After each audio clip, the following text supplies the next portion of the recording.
Hi and welcome. I've been trying to go through my thoughts to find the perfect words to describe this moment. We are living it for the fifth time, getting into the 2026 FIFA World Cup. A moment that's on the heart of many Ghanaians, especially those who have gathered in their numbers at the Independence Square for that yellow field, the fun park. On the pitch, the coach have outlined different footballers who have been called by the technical team to handle this. We're walking through that. Welcome you on board. Commentary team is set. All is set for this important fixture. This looks like a celebration. This is how I think going forward we should do it. Gather all the maximum points and make the last game a party. And if it happens at home for us, hooray! But for those who are going to the stadium and don't have tickets, stay home. Stay home. Well, if you find your way already, if you're already on your way to the space, just get to the Independence Square and watch from there. Welcome on board. I am Bernard Abekotre. I ran you through the starting 11. That's the confirmed 11 for the Black Stars of Ghana. And we'll get into the important matters on the show. Benjamin Asari is the goalkeeper. He retains his slot in post. Ali Dusaid, who's been introduced in today's game. Jonas Ajete as well. Thomas Partey maintains his spot. Mo Salisu maintains his spot in defense as well.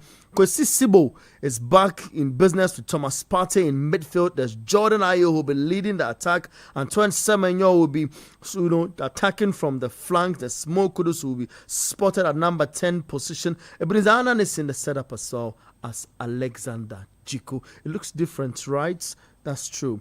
I want to tell you about the team that played the Comoros game. Don't get the confusion, okay? Get this clear.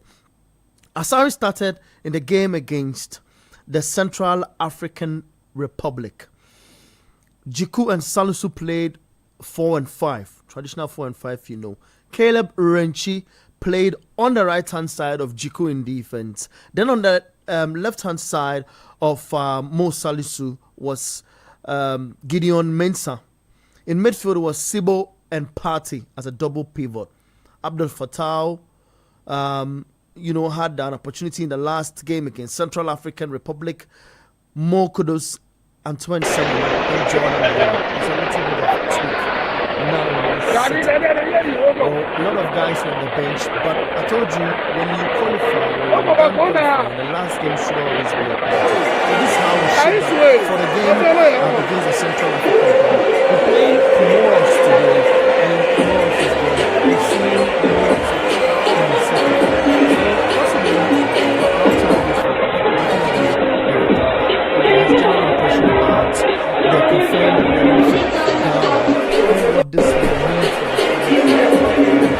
Time pass, this is a kind of pressure I love to change this for the other players to better understand the coach's system going forward. I guess this system is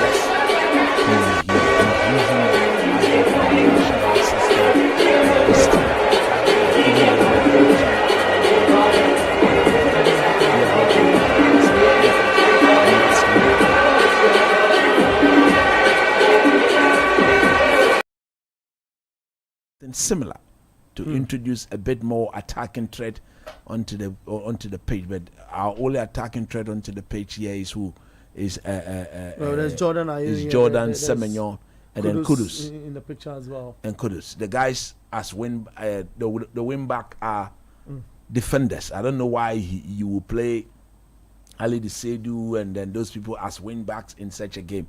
To be honest with you, I would have thought that this should have been a game that would allow our attacking players to go out there and express themselves. The likes of Joseph Pencil in particular. I don't know, but maybe they may have their reasons. But look, for me, from what I have seen of Joseph Pencil over the years, and I still do see of him, he deserves more than he's been given.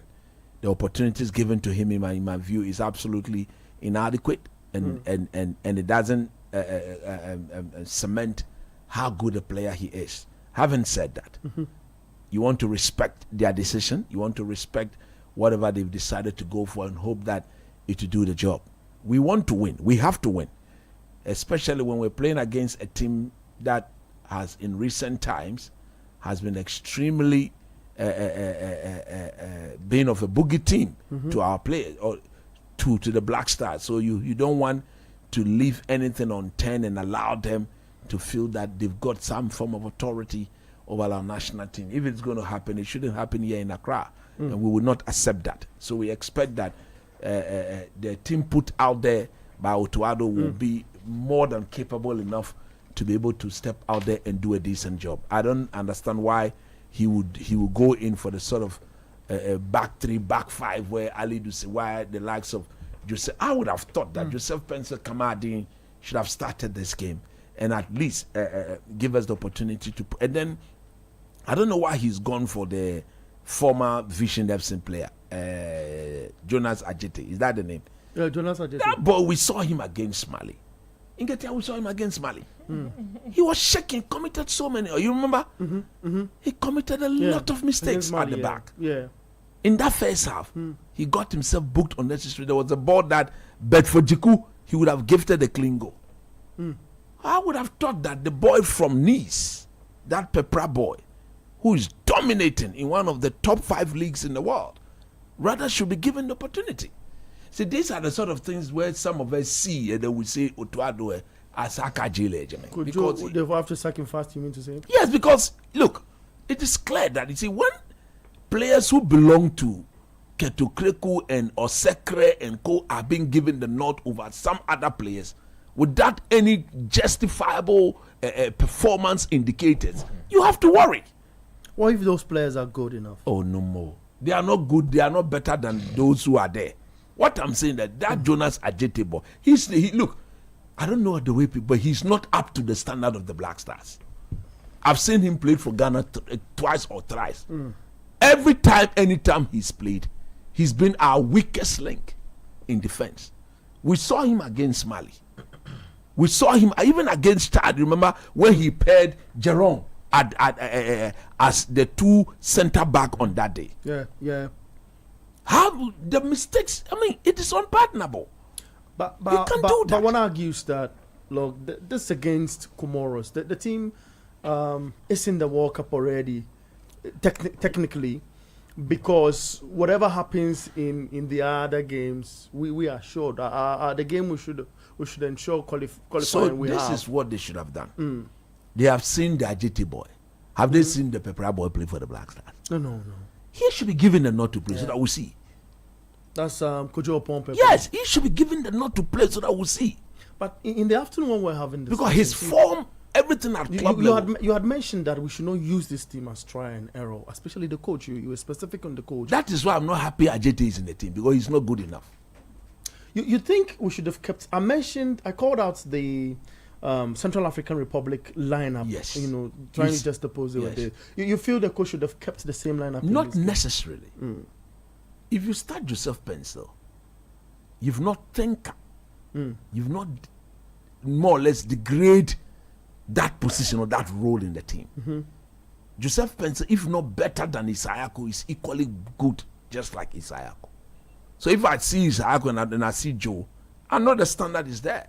You understand? So the point I'm making is that, look, I have said it and I'll continue to say it. I don't fancy the Jiku Salisu partnership. I don't like it. Because they are 2 similar players. Hard, rugged, no genuine pace, poor recovery. If the thing is done in front of them, they will handle it. Even that, if you isolate one-on-one, for example, Salisu one-on-one, he's easily dribble pass. Yeah. Because everybody know that he doesn't like to use his right foot. And in the modern game, your opponent, their scout, their video, they'll highlight all those things to the attackers. You see this defender, he doesn't use his right foot. So when you get him 1-to-1, dribble him onto his right foot. The best you do is to foul you or to let you go. So the point I'm making is that is a partnership I've never fancy and I truly don't like, to be honest with you. But so I'll always look forward to one of the two. My one would have been Jiku and another person. No Mo Salisu. No, Mo Salisu, because I think Jerome is a better left-footed defender than Mo Salisu. But why not go with the pair you've trusted for a minute? You see, in this pair qualifier? Over the years, just recently, when we went to the World Cup, we saw them. Even that one, Dynamite was part. When we went to the AFCON, we saw Jiku and then what, Salisu. They gifted goals upon goals upon goals upon goals. We saw the same pair in the AFCON qualifiers. They've never been. I said the imbalance there. See, you cannot have two. Look, go to world football. Go. I mean, open your eyes. Scout through world football. You don't have two of the same defenders playing as what? Center backs. Because they need to complement each other. If you are all of the same type, the same, who is complementing who? Who is mitigating the errors committed by the other partner? Nobody. We are all doing the same thing. We fell in love with the likes of Vidic and who? And Ferdinand. Yeah. We fell in love with the likes of John Terry and Ricardo Carvalho. We fell in love with the likes of Sergio Ramos and Pepe. Somebody said, no, Pepe was raw, but Sergio Ramos is a proper footballing player. I get your argument. No, you just. So the point I'm making is that if you are not playing Jiku, you should pick the next best defender. And that Ajete boy cannot be the next best defender. He's error prone. You see. I'm hoping he doesn't commit error today. So, as a mice, this is what's going to happen on the pitch. Still 4-2-3-1. Going deep through my thought, I have a feel Ali Seydou is going to play right back. Right back. Jiku and Salisu plays at the 4 and 5. Jonas Ajeti plays on the left back. That is even worse. Then there's a double pivot of Thomas Partey and Sibo. And Antoine Semenyo on the right wing. The central attacking space will be occupied by Kudus Mohammed. Then the left wing by Ebenezer Annan. Then Jordan Afron. Ebenezer Annan, the bench or Joseph Pensy above me. Ebenezer Annan. You get benched just No, Ebenezer Annan should not be benching Joseph Pencil. But we should give opportunity for the other lads, isn't it?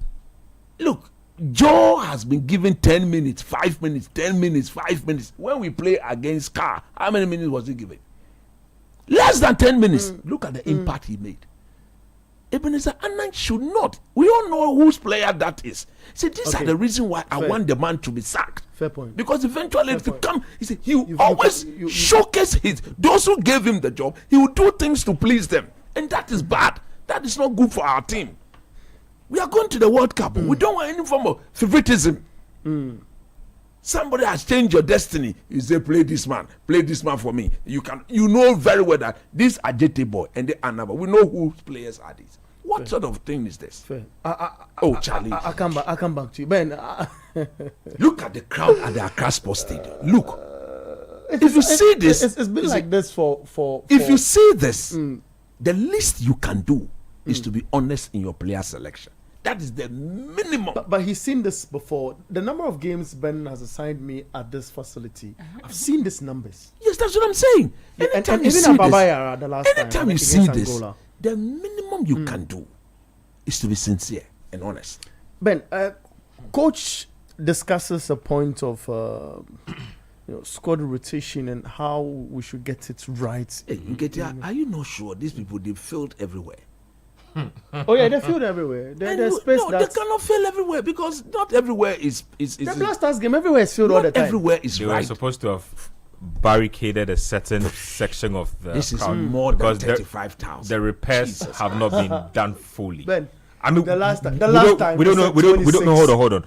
We don't know for a fact that has happened. So let's not speculate. I mean, we have a reporter on the ground, so I'm sure at some point we can get to him to ascertain what the facts are. If that section that was expected to be cordoned off has indeed been cordoned off. The last time you assigned me to a game at that Accra Sports Stadium, every space was occupied. The people barricaded their space. The fans got into that space, took that barricade something off, and then got into the space and took they had placed a banner there for some commercial stuff. The guys took it, they folded it. No, I understand, but you see, that was that game. This is this game. I'm trying to give them the benefit of the doubt. So like I'm saying, let's ascertain what's on the ground, and then let's. I mean, the eye test can be deceptive. A drone, a full drone. No, they won't show that. No, but they are not the one telecasting the live. It's but they've gone for will show it. Great. Yeah. They've gone for technical meets, and in technical meets, decisions are made. And I'm saying Super Sport, wherever people are seated, they will show. But you have to 100%. But you have to respect the decision taken at the pre-match. I'll be shocked technical if the Super Sport cameras don't give us a proper overview. Then today you have the shock. You will see. That we are watching. See, it seems to be the camera seems to be going right. It's moving, but it will not move. I said, we'll find out. Don't worry. I mean, that's why we have a reporter on it, but you find out. Anyway, let's talk about the game itself. 100%. So I'm trying to find out from you. Coach talks about our defensive fold and the trust we have in the middle of our defense, and especially what we want to experiment with this coach. What's your first thought when you saw this lineup? Let me say first of all that I had a few comments Otuado made about how nobody seemed to believe in him, and so he's not really expecting anything from anybody. But do you believe it? Let's put it on record that we still don't believe in him. So let him not get carried away. You see, I think he has a problem with reading the room. He has a problem with reading the pulse of the people, like their sentiments, and he's doing it again. Just because you qualified the World Cup for the AFCON, you qualified the team for the World Cup does not mean that you are at a point to say that you guys doubted me. You are in no stead prime to say that type of stuff to anybody, because any coach worth his salt with this collection of players would have qualified this team to the AFCON first of all, and then subsequently to the World Cup. True. We literally have had to hire an entire backroom staff for you outside of what was initially given to you. And so we're literally babysitting you through the job. So let's not hear one argues that we'll need that everyone that was added to that 15-man technical team needed to be there. We needed a chief video analyst. We needed a video analyst. We needed some sort of a physiotherapist. We needed which is all fair. So then I don't want to hear that we are beefing up the technical team again when we are going to the World Cup, because we have all we need. We have multiple video analysts. We have multiple backroom staff members who can do different things, and so I don't want to hear any more additions, because then we will be inflating the cost of managing the national team when we can just hire somebody who is competent enough to do this, instead of having to babysit somebody through 3-4 technical people to do it. All I'm saying is, fair point. I want to say that he should calm down. That's the first thing. Second thing I want to say is, people should observe the Black Stars closely. From this point onwards till the World Cup, the type of things you start picking up are the type of things that are going to continue happening from now to the World Cup. True. If, like you're saying, you are seeing two players in the team that you think are undeserving of a spot, well, I'm telling you that there's more of that coming. Because at this point, look, we've qualified. We've technically qualified for the World Cup. And so we don't have a lot of friendlies to play. True. These games all matter. All these games, they really carry a lot of weight. And in saying that, I'm saying that if we are seeing scenarios where players who we all know by reputation have better ability than certain players, but certain players are getting in ahead of them, it is just a sign of what is to come. And you shouldn't be surprised that Joseph Pencil will still be relegated to 5 minutes and 10 minutes. And people who are not seeing playing time at their club, or people who are not even fit for a certain specific position and role, will be played there ahead of players who are naturals for that position. It's going to happen. So as for me, I'm not too shocked with that. But I am disappointed because, like I said, I think that I know our national team handlers. I know the FA. I know how they operate. Everything they are doing now is a mini dress rehearsal for what is to come in the World Cup. And so I'm disappointed with the selection of this game. I thought we would see more experimenting. I thought we would see more players who have been on the periphery being given an opportunity. It's not happened. It's not the end of the world. there's still a lot of football to play. I want to see how we manage the game generally. But all in all, today is one of those days where a good crowd has gathered. Yeah. The people want to see good football. We don't want to just win a game like this. Like if you limp through a game like this, you put a dampener on everything. People have had to stand through rain, have had to endure conditions to make sure that people have had to be here 3-4 hours to kick off to ensure that they don't have to go through the hassle and bustle. So I beg them, they should make it worth the money. They should make it worth the effort.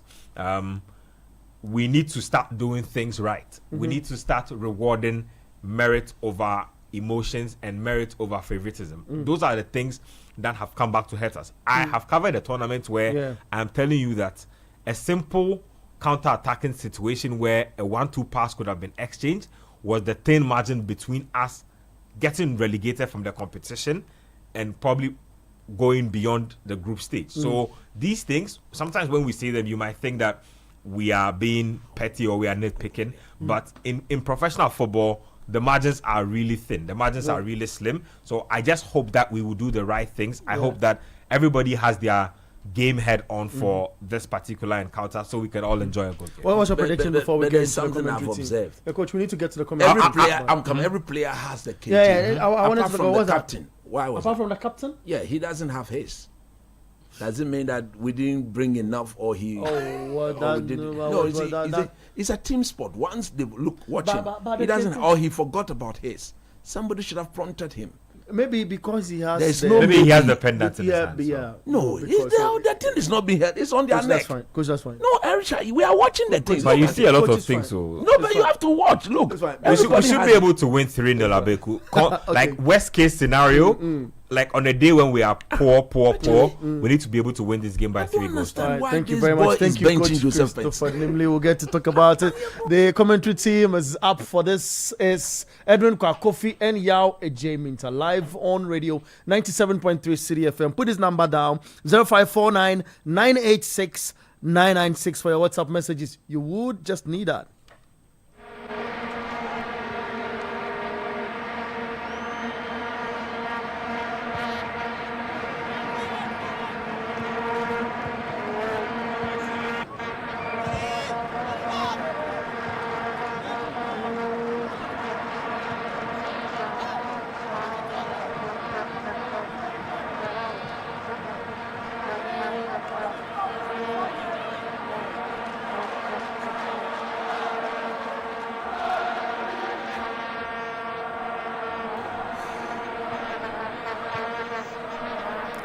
Four World Cup qualifications will become 5 tonight unless the impossible happens. For a lot of Ghanaians, the impossible has already happened.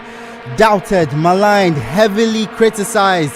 Otoado and his boys have walked a qualification campaign they were expected to struggle with, particularly after defeat away from home against tonight's opponents. Revenge may be on the agenda, but more important is the imminent qualification to the Mundial in the USA, Mexico, and Canada. The stage is set. The party is underway at the Accra Sports Stadium, but there's still the small matter of tonight's match against Comoros. And Black Stars head coach Otoado has made only 3 changes to the team that beat the Central African Republic 5-0 in the last encounter. Jonas Ajete, Ali Duseidu and Ebenezer Anan join Mohamed Salisu and Alex Jiku in the back line ahead of Benjamin Asare in goal. The rest of the team remains the same. Thomas Partey and Kwesi Sibo in midfield. Antoine Semenyo, Fatawi Sahaku and Kudus Mohamed behind Jordan Ayew, who has 7 goals and 7 assists already in the qualifiers. I'm not doing this alone. Joining me in the commentary seats is Yao Ej Minta. Yao, how are you doing tonight? I'm doing very well, Edwin. That's good, that's good. Before I get into the lineups and your impressions on them, how happy are you that the Black Stars are heading to the World Cup in Canada, Mexico, and the USA? Well, yeah, I'm very happy because at the end of the day, you want Ghana to be competing at the top level tournament. And it doesn't come any bigger and any better than the World Cup. And on top of that, I'm happy that Ghana is at this stage because of the pain of missing out on the qualification to the AFCON. And so once Ghana is on the brink of qualifying to the World Cup and making amends for missing out on competing or qualifying to the 2025 AFCON, yes, it is good news. And so I am happy about it. The match is underway at the Accra Sports Stadium. The Black Stars seem to have lined up in a 3-4-3 formation at the start of the game. Yeah, your impressions on the lineup Otoado has put out tonight? Yeah, I like it. I like it. The fact that he has made a change at the left fullback position. I like it. I asked him this question yesterday when I attended the presser. I asked him about a possible introduction of Ebenezer Annan to this squad because of what is clear, the lack of competition for Gideon Mensah. He looks too comfortable in that role, always starting the games at left fullback. And so I honestly believe because of the lack of competition, he's gotten too comfortable and it has affected his performances with the Black Stars. And because it's a team sport, it has also affected the general play of the Black Stars, particularly from that end of the field. And so I love the fact that Ebenezer Annan has been given the starting nod ahead of Gideon Mensah. I also love the fact that the Black Stars have lined up in a 3-back system with wing backs, with Ali Seidu playing as a wing back and Ebenezer Annan playing as a left wing back. That I honestly believe is the best setup defensively for the Black Stars moving forward, because it gives us enough defenders on the pitch while also having more than enough attackers on the pitch. So it gives us a balanced out system, and I like it. Well, our opponents tonight, Comoros, sit 4th in Group I with 15 points and no chance to qualify for the 2026 World Cup. But that has never stopped them in their encounters with the Black Stars. Remember the win over the Black Stars, the 3-2 win in the AFCON, and of course the win at the start of the World Cup qualifiers. Kudus Mohammed has the ball in midfield. Kwesi Sibo takes it, passes to Thomas Partey. Partey finds Alex Jiku, who plays it down the left-hand side to Mohamed Salisu. He crosses the center line and finds Ebenezer Annan. Annan back to Partey near the center circle. A long pass to the right-hand side. Finds Abdul Fattah Isaaku. The ball is cleared out for a throw-in to the Black Stars. Kwesi Sibo. The referee orders that throw-in to be retaken. Ali Seidu with the ball. He gives it up to Antoine Semenyo, who will launch another long throw into the box. We saw that being used in the game against the Central African Republic.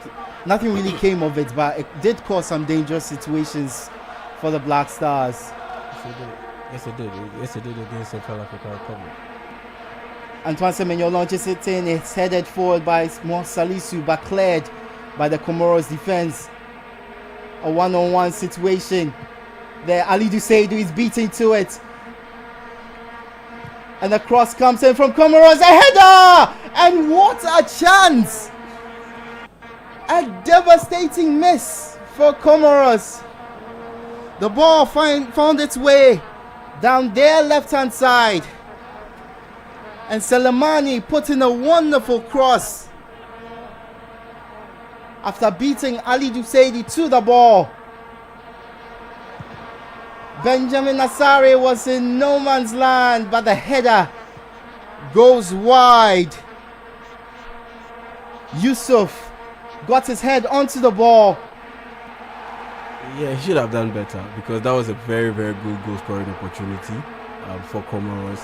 And it was clear that they had worked on this at training, because once the ball got to the defender, he just hooked it long to the left side for Comoros, or Ghana's right side.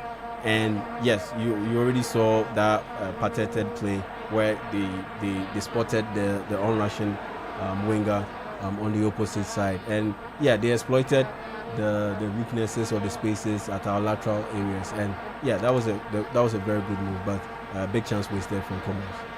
Antoine Semenyo has the ball down the right-hand side for the Black Stars, who are still reeling after allowing that goal-scoring chance. A very good opportunity for Comoros to take the lead, which they didn't take. Partey finds Kudus Mohammed, who plays it through towards Antoine Semenyo, but the goalkeeper Azimati Abudu comes out and grabs the ball. It's in defense for the Comoros on the left-hand side. Bura with the ball, plays it back to Madoma. A ball forward is dealt with pretty comfortably by Jonas Ajete. Finds Ali Dusedi on the right-hand side. Good move to send the defender packing, but his ball over the top is cut out pretty easily. Alex Jiku with a chest down. Mohamed Salisu plays it back to Asari, the goalkeeper.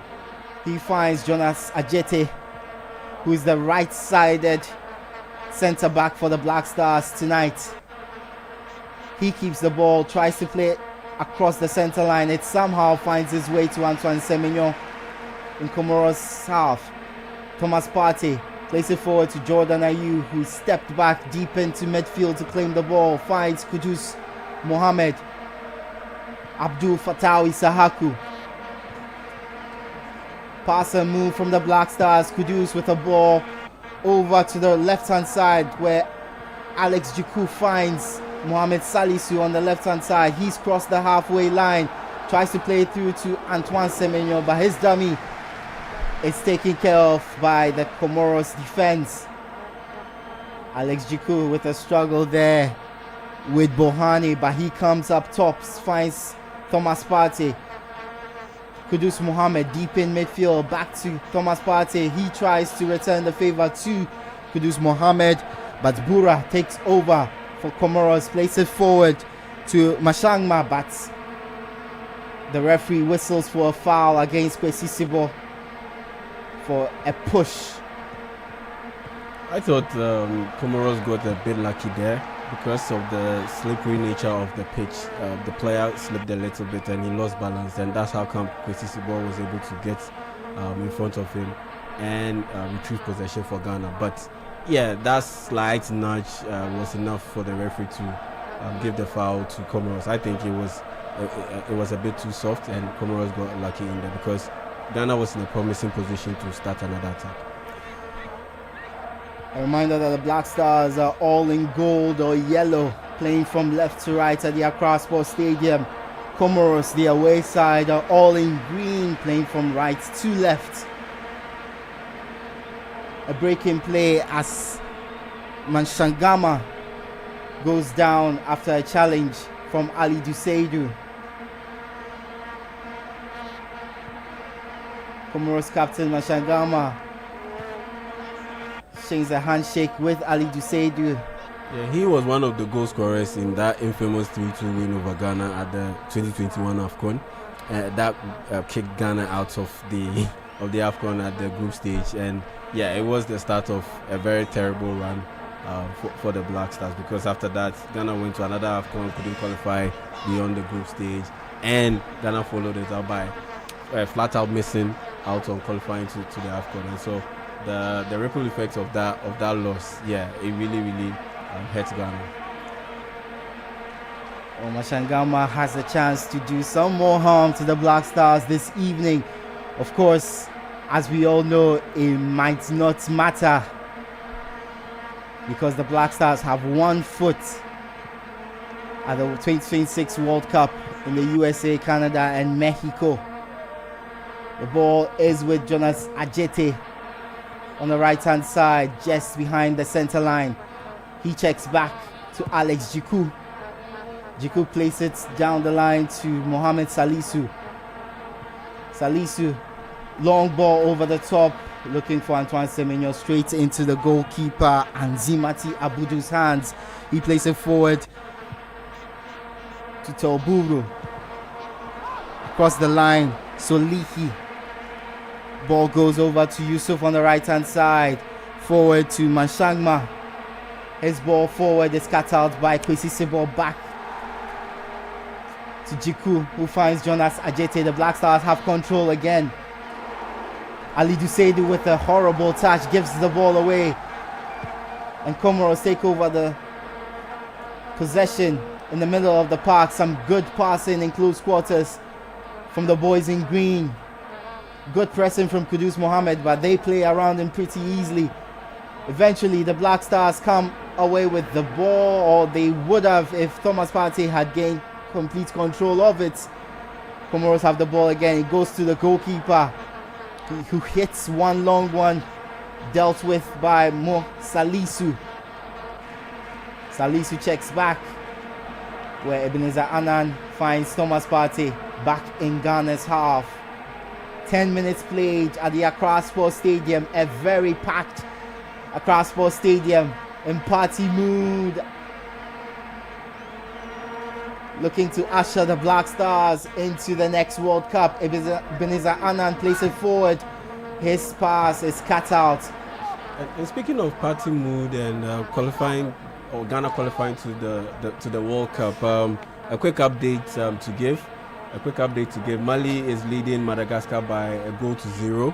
And so what that means is, per the standings right now, based on the results that we have, Ghana has 23 points because Ghana is drawing with Comoros, and Madagascar have 19 points, and so that's a 4-point difference. And so what that means is, even if, let's say, Ghana misses out on winning this game either by a draw or a loss, yes, Ghana will still qualify to the 2026 FIFA World Cup. Well, as Yao said, good news for the Black Stars as Mali take the lead against Madagascar. But the Accra Sports Stadium, some negative news as Kwesi Sibo has already picked up a yellow card for a pretty bad tackle there in midfield. Yeah, he had to make that tackle because they were exposed. The Black Stars were exposed at the back end. The numbers weren't impressive at the back, and you saw the Comoros team, the defenders and the midfielders streaming forward, and could have easily outnumbered the Black Stars had he not made that foul to force a stoppage. And unfortunately, it ended up he getting yellow carded. But it's one of those things that you have to take for the team, because had he not taken that foul or that yellow card, yeah, it would have resulted in pretty a big deal or a big chance for Comoros.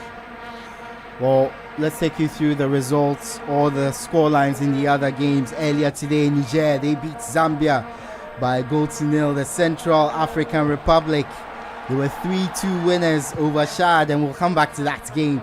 Mali are leading Madagascar by a goal to nil. 12 or 13 minutes played in that game. The Black Stars, of course, in the Accra Sports Stadium, it's goalless with Comoros. Egypt a goal up against the Guinea-Bissau, and Egypt have already secured a place at the 2026 World Cup. Djibouti and Sierra Leone is goalless. Burkina Faso and Ethiopia also goalless. Yeah, and it's important to keep an eye out on those other games, because some of the teams who finish in second place, you have to look out for they qualifying to compete in that in that mini tournament to determine the representative from Africa that will get to compete in another intercontinental tournament to determine the slots or the teams that will pick up the remaining slots to qualify to the next year's World Cup. And Burkina Faso looks like they will be one of those nations that will qualify to that mini tournament because of the number of points that they've been able to accrue so far in the qualifiers. Well, it's 13 minutes played at the Accra Sports Stadium. The Black Stars have a goal kick at the moment. And at the moment, it looks like the pitch is holding up quite nicely, considering there was a bit of a brief but heavy downpour earlier today. And we know the terrible history of the Accra Stadium pitch when it comes to having or dealing with heavy downpour.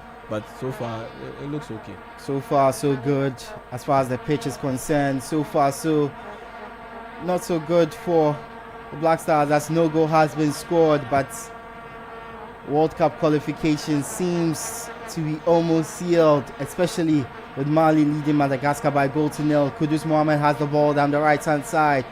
Back to Ali Duseidu. Kwesi Sibo, who was yellow carded earlier.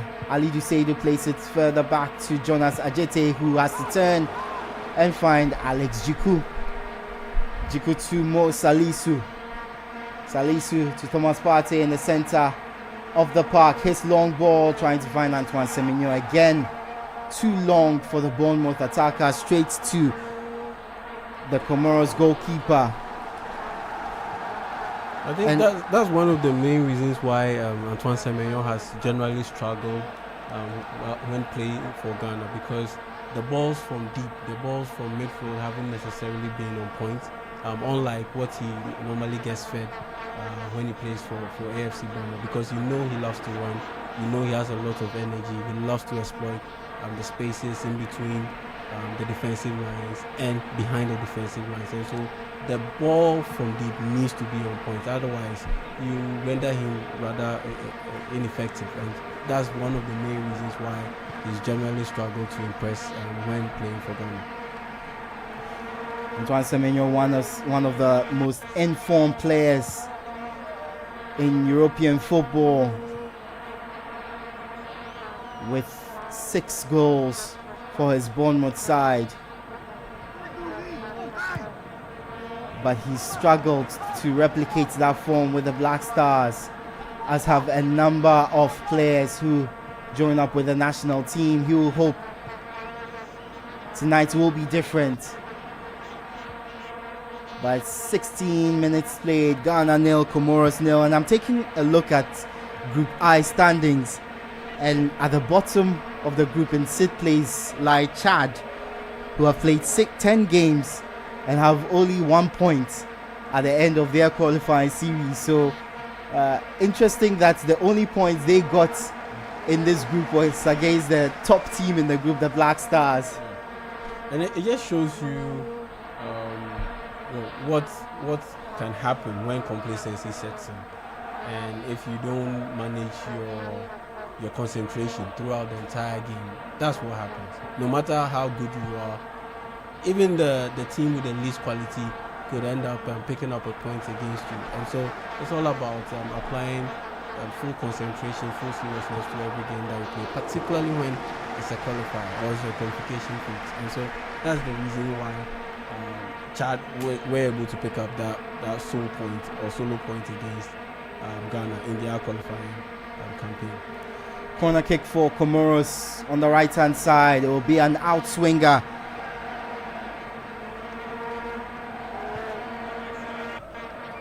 After 17 and a half minutes played, it's Ghana 0, Comoros 0. The Black Stars heading to the World Cup because Mali are 1-0 up against Madagascar. So the Black Stars with 1 foot firmly placed in the tournament next year. But they'll have to deal with a corner kick first. The ball is swung in. It's headed out by Alex Jiku. A very strong header which takes it out for a throw-in. But then a free kick is conceded on the right-hand side near the touchline after a tackle by Ebenezer Annan. A free kick for Comoros on the right hand side, so they will look to put another ball into the Black Stars box. So far they've had the better chances and probably should be ahead, but Yusuf missed a golden chance with a header. But now they have another opportunity to put the ball into the Black Stars box with this free kick on the right hand side.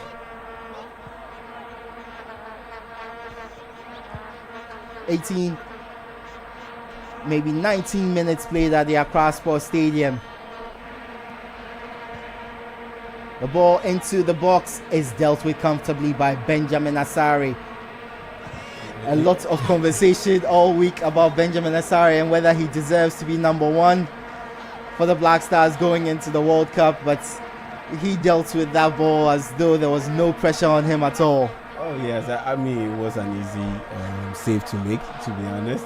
But that save drew quite a big cheer from the folks at the stadium. It's clear that he is a quite popular figure when it comes to the Black Stars among the fans, and it's no wonder his potential stay in the for the long run in the Black Stars has generated a lot of heated conversation. But I just spotted one thing that he did that, yeah, it gives me more concern about what he's likely to do when we play against elite competition. Look, you made a save. There was no need to throw the ball out to your teammate, but he threw the ball out to his teammate who was under a lot of pressure, and instantly that was Thomas Partey on the edge of the box. His shot is blocked pretty firmly, but Kudus Mohammed does well to win it back.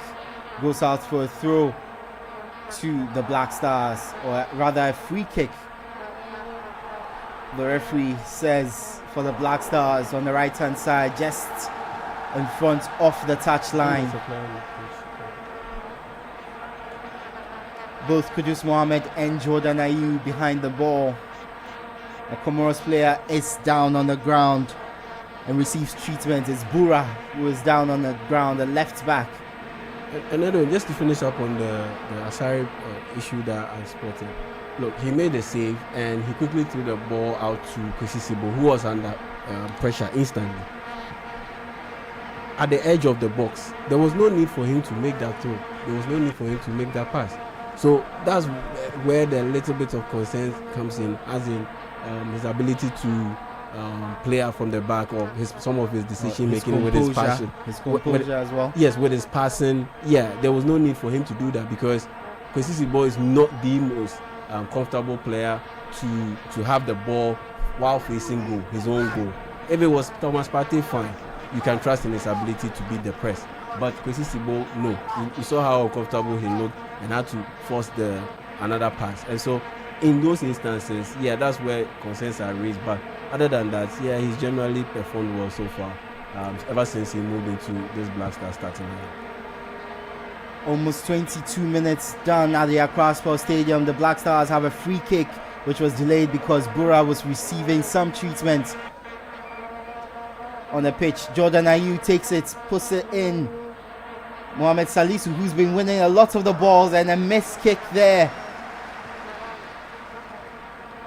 allows the Comoros to take the ball up in their own half. Kwesi Sibo concedes a free kick. He needs to be careful in midfield, already on a yellow card. Ghana's number 8 tonight. Yeah, he had his hands all wrapped around the Comoros. Had his hands all over Soleimani. Now it's a throw to Comoros. Level with the edge of Ghana's box on the right hand side.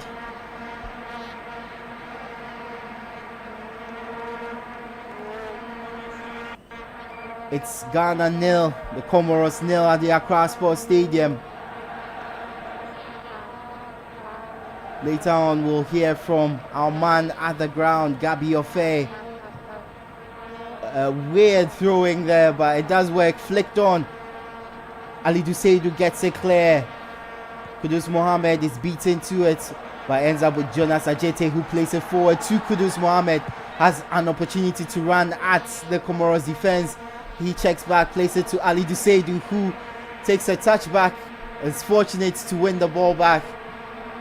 Jonas Ajete to Ali Duseidu on the right hand side. He's been a little shaky since the match started. Another pass to Alex Jiku, which was almost cut out by Soleimani. Ebenezer Annan down the left hand side to Jordan Ayew, who passes back into Ghana's half to Mo Salisu. Salisu, Ghana's first goal scorer against the Central African Republic, passes to Alex Jiku, who also found a net in Morocco on Wednesday. Kwesi Sibo has the ball in midfield, places forward to Kudus Mohammed, evades his first marker, beats him again, checks back, finds Ali Duseidu on the right hand side, has so much space, passes to Kwesi Sibo, back to Jonas Ajete in Ghana's half. He plays it across to Mo Salisu down the left hand side. Jordan Ayew steps in deep into midfield to take the ball. It ends up with Alex Jiku in Ghana's half again. Black Stars dominating possession as Jonas Ajete plays a long ball forward, which finds Ebenezer Annan, who tries the first time ball across. He hits it and ends up in the arms of the goalkeeper, Anzimati Abudu. There was no need for him to attempt a first time cross. He had more time. He could have controlled the ball and allowed the midfielders, particularly Thomas Partey, to make a run into the box and potentially just give him, just square the ball to him. And we've seen Thomas Partey score a handful of goals from the edge of the box after receiving a pass that has been just laid on from him from the wings. And so for me, that wasn't the best option to take. He could have taken a touch and picked out a teammate or delivered a cross. So better decision making should be done next time. The Black Stars have the ball on the right hand side. Ali Dusaide tries to beat his man. He's dispossessed. Ball is with Comoros in their own penalty box. They advance with the ball. Yusuf takes over possession, passes to Bura on the left hand side. He passes back. Ball is with Comoros in front of their own penalty box. It's passed forward to Yusuf again in midfield. Ball played forward in midfield and they bypass the Black Stars defense on the left hand side. He takes a shot, it ends up in the back of the net, but the flag was up for offside. Saeed with that touch and shot and finish, but it's ruled out for offside, and a very tight decision there. Actually, I don't think he was offside at all. I think it was just a bit offside. I think it was just offside. But you don't, once there's no VAR, you can't leave these kind of situations to chance, because it was close. Look at how we are disagreeing on whether it was a offside call or it wasn't an offside call. You don't leave such opportunities to chance. You just make sure that you defend it. If it's not as clear as day, just defend the ball. And the way the Black Stars defended that move from Comoros, it was poor. Well, the Black Stars scouting team seems to have identified long balls as a potential way to get in behind the Comoros defense, because we've seen a number of long balls so far. Most of them not reaching their targets. Exactly. It's been directionless. It's been under hit sometimes. It's been over hit sometimes. And they've just failed to pick out the intended target, and so it's been quite disappointing. There's another one that's been floated into the middle of the penalty box, and the keeper just made an easy grab, and Antoine Semenyo is gesturing to Ali Dusaide that, look, you need to deliver it a little bit further away from the goalkeeper. And so good game plan, good game strategy, but the execution it hasn't been there so far. 27 minutes played at the Accra Sports Stadium. Comoros have the ball in their own half, trying to bypass the Black Stars press, but the Black Stars win the ball back in midfield. Kwesi Sibo has it, passes to Thomas Partey in midfield. He holds on to it for a bit. The movement wasn't there. There was absolutely no movement. There was absolutely no movement ahead of him. So he stood there for like 2-3 seconds. No movement from the forward line. And he ran out of options, and he just turned back towards his goal and delivered a pass so that Ghana would retain possession. But in terms of from an attacking standpoint, that was very disappointing. Well, as we've said countless times today, as a free kick is awarded against Ali Dusaide as he jumped into Bura.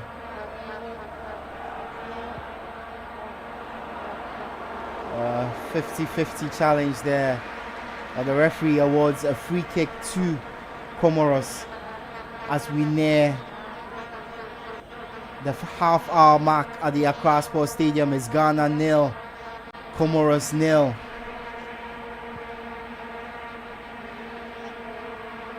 Mali almost doubled their lead against Madagascar. We are monitoring both games. And yeah, that was a good work down the right from Mali. And yeah, the header was on point. I think it was just a bit too close to the goalkeeper. Put it either side of him, and yeah, they get the second goal. And so yeah, it's 30 minutes gone so far. Mali 1, yeah, Madagascar 0. So as things stand, yeah, Black Stars still have a 4-point lead over Madagascar, who are in second place. Well, as we said several times, the Black Stars on the verge of qualification to the World Cup. Mali's lead against Madagascar in the other game means that the Black Stars will qualify for the World Cup regardless of the results at the Accra Sports Stadium.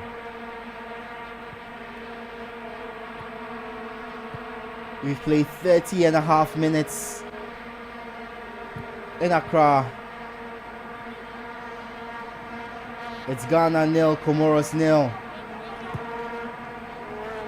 Very labored passing play, build-up play from the Black Stars. Jordan Ayew again has stepped deep into midfield, finds Thomas Partey, 1-2. Jordan steps past his opponent and is brought down. Yusuf with a tackle on Jordan Ayew, and the referee awards a free kick to the Black Stars. A chance to put another ball into the box. Maybe creates an opportunity from a set piece, which the Black Stars have become very adept at in the last few games. That was a good play by Jordan Ayew to win the foul or the free kick, and secondly to even beat his man. He's trying to make things happen. He's trying to make things work, because there is nothing going well for the Black Stars in terms of the attacking standpoint. And so he had to drop deep, pick up the pass from Thomas Partey and work something, force something to be done, try to do something creative. And he did that, and yeah, he got rewarded with a free kick in a very promising position. So that's good heads-up play from Jordan Ayew. Good play from Jordan Ayew, who has undoubtedly been Ghana's star man of the qualifiers. 7 goals and 7 assists. A ball into the box by Kudus Mohammed. Great take by Antoine Semenyo, but he's forced out of the penalty box. He passes back to Jordan Ayew, who finds Kudus Mohammed. His ball into the box is headed out by Comoros. Ali Duseidou takes over on the right-hand side. Passes to Jonas Ajete, but his cross is cut out for a throw into the Black Stars. The Black Stars, of course, heading to the World Cup, but the fans who've gathered at the stadium expect a good performance. They expect a win. They expect revenge against a team that has caused Ghana significant problems in the last few games. Yeah, you were going to say something. Oh, I think I'll hold on to my thoughts for us to see out this story attempt from Ghana first. Long ball in towards Salisu, who wins it yet again. The ball finds its way to Thomas Partey. Kudus Mohammed inside Comoros' box, back to Thomas Partey on the edge of it. He passes to Kwesi Sebo, and the Black Stars are forced back. Jonas Ajete, he tries to lob it to Ali Duseidou. It does come off. Ali Duseidou 1-2 with Kwesi Sebo. His cross is awful. Ali Duseidou on the right hand side. He's had a very shocking game so far in the first half. Ali Duseidou. Yeah, it feels a bit rushed. He's been rushing his attempts, he's been rushing his passes, rushing his crosses. He hasn't looked settled. I think that's the best way to Jordan with the ball into the box finds Antoine Semenyo. His shot with his left foot is blocked for a corner. Yeah. A good ball over the top from Jordan Ayew finds its mark. And what I wanted to say earlier was about the free kick routine. Look, 2008 at the AFCON, we saw what ACN and Sule Muntari did. That lob over the wall from Muntari for ACN to connect. Yeah, that was on the right side. ACN was right-footed. Yes, Antoine Semenyo, he's shown that he's ambipedal. He can use both feet to score. But when the ball is lobbed in that position across his body, it's very difficult for him to be able to smack that ball one time with his left foot. And so in that position, it should have been a left-footed player attacking that ball and not a heavily right-footed player doing so. Corner kick for the Black Stars will be taken by Jordan Ayew on the left-hand side. An in-swinger into Comoros' box. He takes it. It's headed out by a green shirt. And it's cleared all the way to Ali Duseidu, who holds on to it, and it goes out of play for a throw-in to Comoros. Yeah, he hasn't looked settled at all. He looks a bit too jumpy. Even his touches of the ball, it hasn't looked that he has it under control. Everything has been a bit too rushed, a bit edgy, and he will need to settle down. He will need to really settle down to be able to get his head back in the game and perform better. 35.5 minutes played at the Accra Sports Stadium. Comoros playing from right to left in all green. The Black Stars playing from left to right in all gold. The ball is down the left-hand side. Good tackle from Ebenezer Annan. Kwesi Sibo with a really good turn to get away from his marker. Thomas Partey calmly passes back to Alex Jiku, who finds Mo Salisu on the left-hand side. Jiku. He's directing affairs, getting the players to move back into their positions, because it looks a little bit scattergun right now. The players were all over. It didn't look organized, and so I love the fact that he calmed them down and instructed them to move into their positions. Another long ball is initially cleared, but Jordan Ayew dances his way into the box, tries to chip it into the 6-yard box for Kudus Mohammed, but it goes past him and Comoros can clear. Bura with a ball forward, but the Black Stars take it back. Kwesi Sibo is on the ball, finds Ali Duseidu. Sibo near the touchline, plays it forward to Antoine Semenyo. It's Ebenezer Annan, passes to Thomas Partey in the center of Comoros' half. He advances under no pressure at all. Plays it to the left-hand side. First time ball from Ebenezer Annan to Jordan Ayew. Another step over from Jordan as he looks to gain an inch. He passes to Kwesi Sibo, looking for the 1-2. Sibo places it all the way across to Ali Duseidu, who dummies, beats his man, and his cross is cut out. He lets it go out for a corner kick. Another corner kick for the Black Stars. Actually, it came off Ali Duseidu, so it's a goal kick. Adding to another frustrating. The assistant referee flags for a goal kick, and Ali Duseidu cannot believe it. He got the dummy, got the inch, but then his cross was cut out and came off him. And he was so livid, but as the replay show, yes, it did come off him.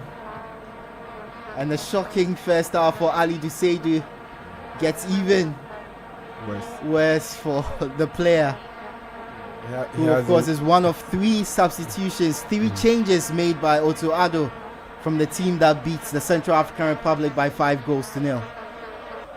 Yeah, it hasn't been a great performance from Ali Duseidu. His return to the starting lineup of the Black Stars hasn't really yielded great things so far. And so, yeah, he really needs to settle down. So I need Otto Addo to calm him down. Because he's a bit too edgy. He needs to calm down. Well, it's 38.5 minutes played at the Accra Sports Stadium. Still Ghana 0, Comoros 0. In the other games, in Group I, Mali are 2-0 up against Madagascar, further cementing Ghana's place at the next World Cup. The Black Stars did not really need too many favors from the Malians, but the Malians are delivering anyway. 2-0 up against Ghana's closest contenders. Madagascar, of course, still have a chance to qualify as one of the 4 best runners up in the qualifying groups. But for the Black Stars, it's just more certainty that a place in the USA, Canada, and Mexico is assured. Now the goal difference between Ghana and Mali has increased to 10. From 8, it has increased to 10. So yeah, it makes things very improbable for Madagascar to get past Ghana to qualify to the 2026 FIFA World Cup using the automatic qualification spot. Yes. So 2-0 Mali lead against Madagascar, and the other games is Burkina Faso 0, Ethiopia 0, Djibouti 1, Sierra Leone 0. As a long ball over the top is dealt with by Alex Jiku. Mo Salisu completes the clearance, finds Thomas Partey in midfield. His pass over the top towards Jordan Ayew is too long and goes out for a throw to Comoros.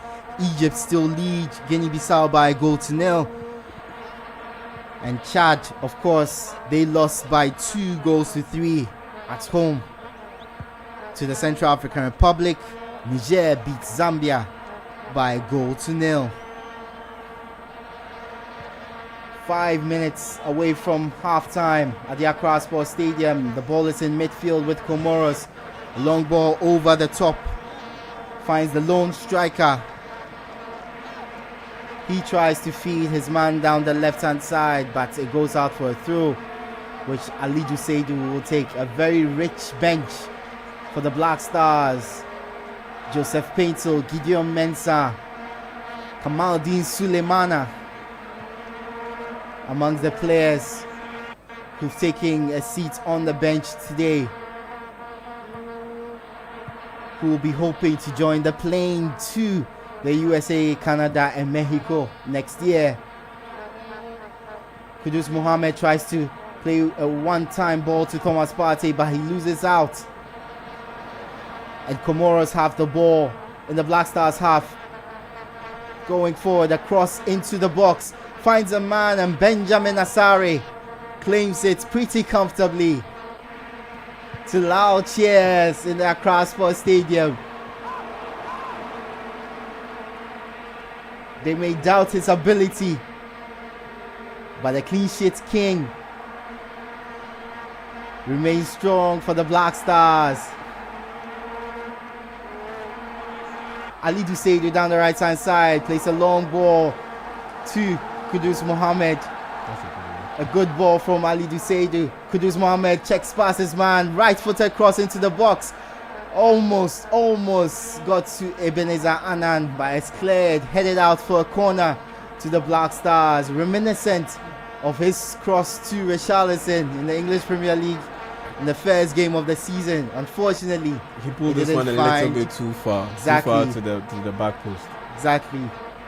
But the Black Stars have another corner at the Accra Sports Stadium, one they can take advantage of.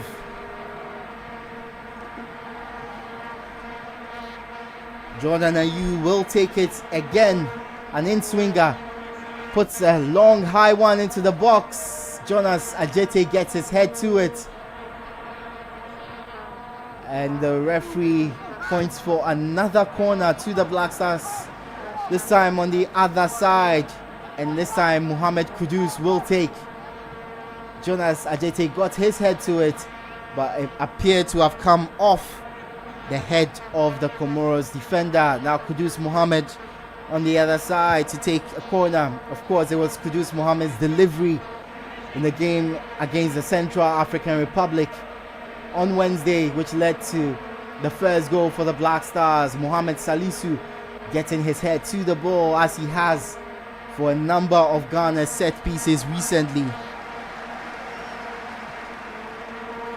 Kudus Mohammed puts it in.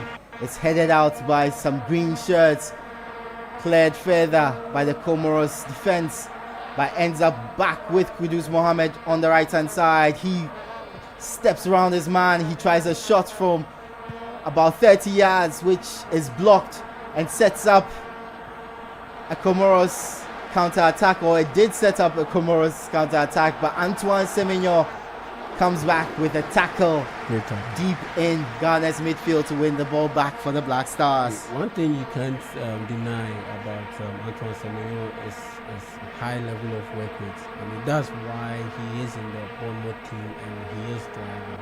And because Andoni Raiona's team thrives on players who are very energetic and work hard for the team. And seeing him do that, I really applaud his effort because, Ghana was in a bit of a bind. Looking at how we conceded space and we had conceded numbers on that counter-attack by Comoros off that short attempt that came off a Comoros player from Mohamed Kudu. So, good one there by Antoine Semenyo. He might not be having the best of games from an attacking standpoint, but being a team player, very good team player that he is, he is working out for the team, and that's a good thing. 2 minutes added on at the end of 45 at the Accra Sports Stadium. Comoros have the ball in midfield. Been a pretty dreary game for large parts of it, but the Black Stars won't care. Their job is almost done. Yusuf has the ball, plays it forward, trying to find Mshangama on the right hand side, but it goes out for a throwing which Ebenezer Annan will take. Finds Thomas Partey. He plays it back into his own box where Alex Jiku flies a long ball to Jonas Ajete. Ajete rolls it on to Ali Duseido on the right hand side. He plays it infield to Kudus Mohammed, who plays it back to Ali Duseido. We've played 1 minute of the 2 added on as the Black Stars take it easy, playing their way into half time. Alex Jiku to Mo Salisu.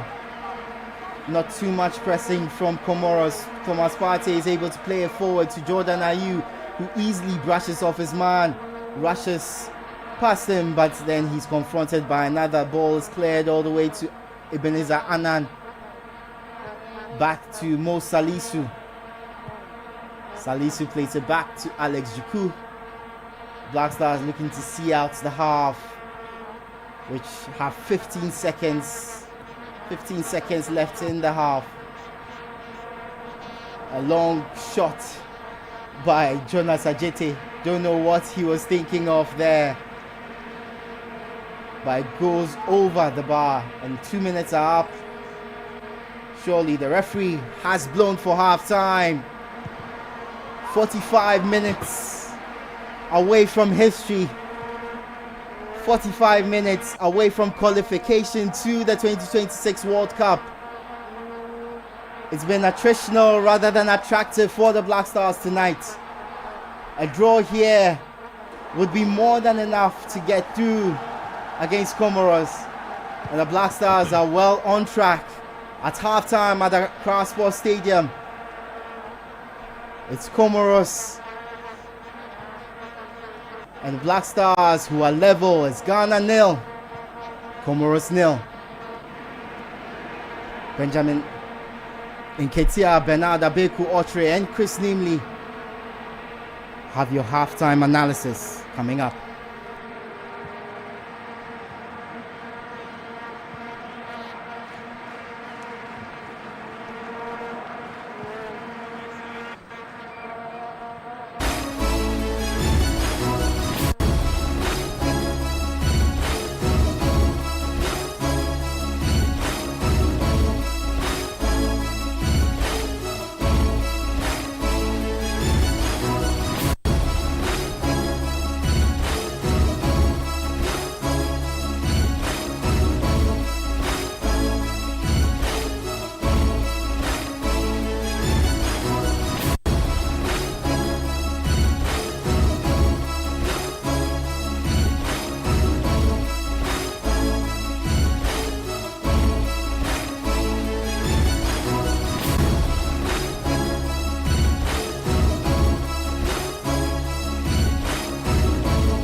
Black Stars have played 60% in ball possession, 1 shot on target. At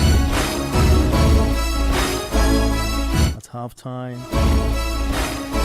this is not what many expected. They've committed 6 fouls, 1 yellow card to Kwesi Sibo. Is it the halftime you expected?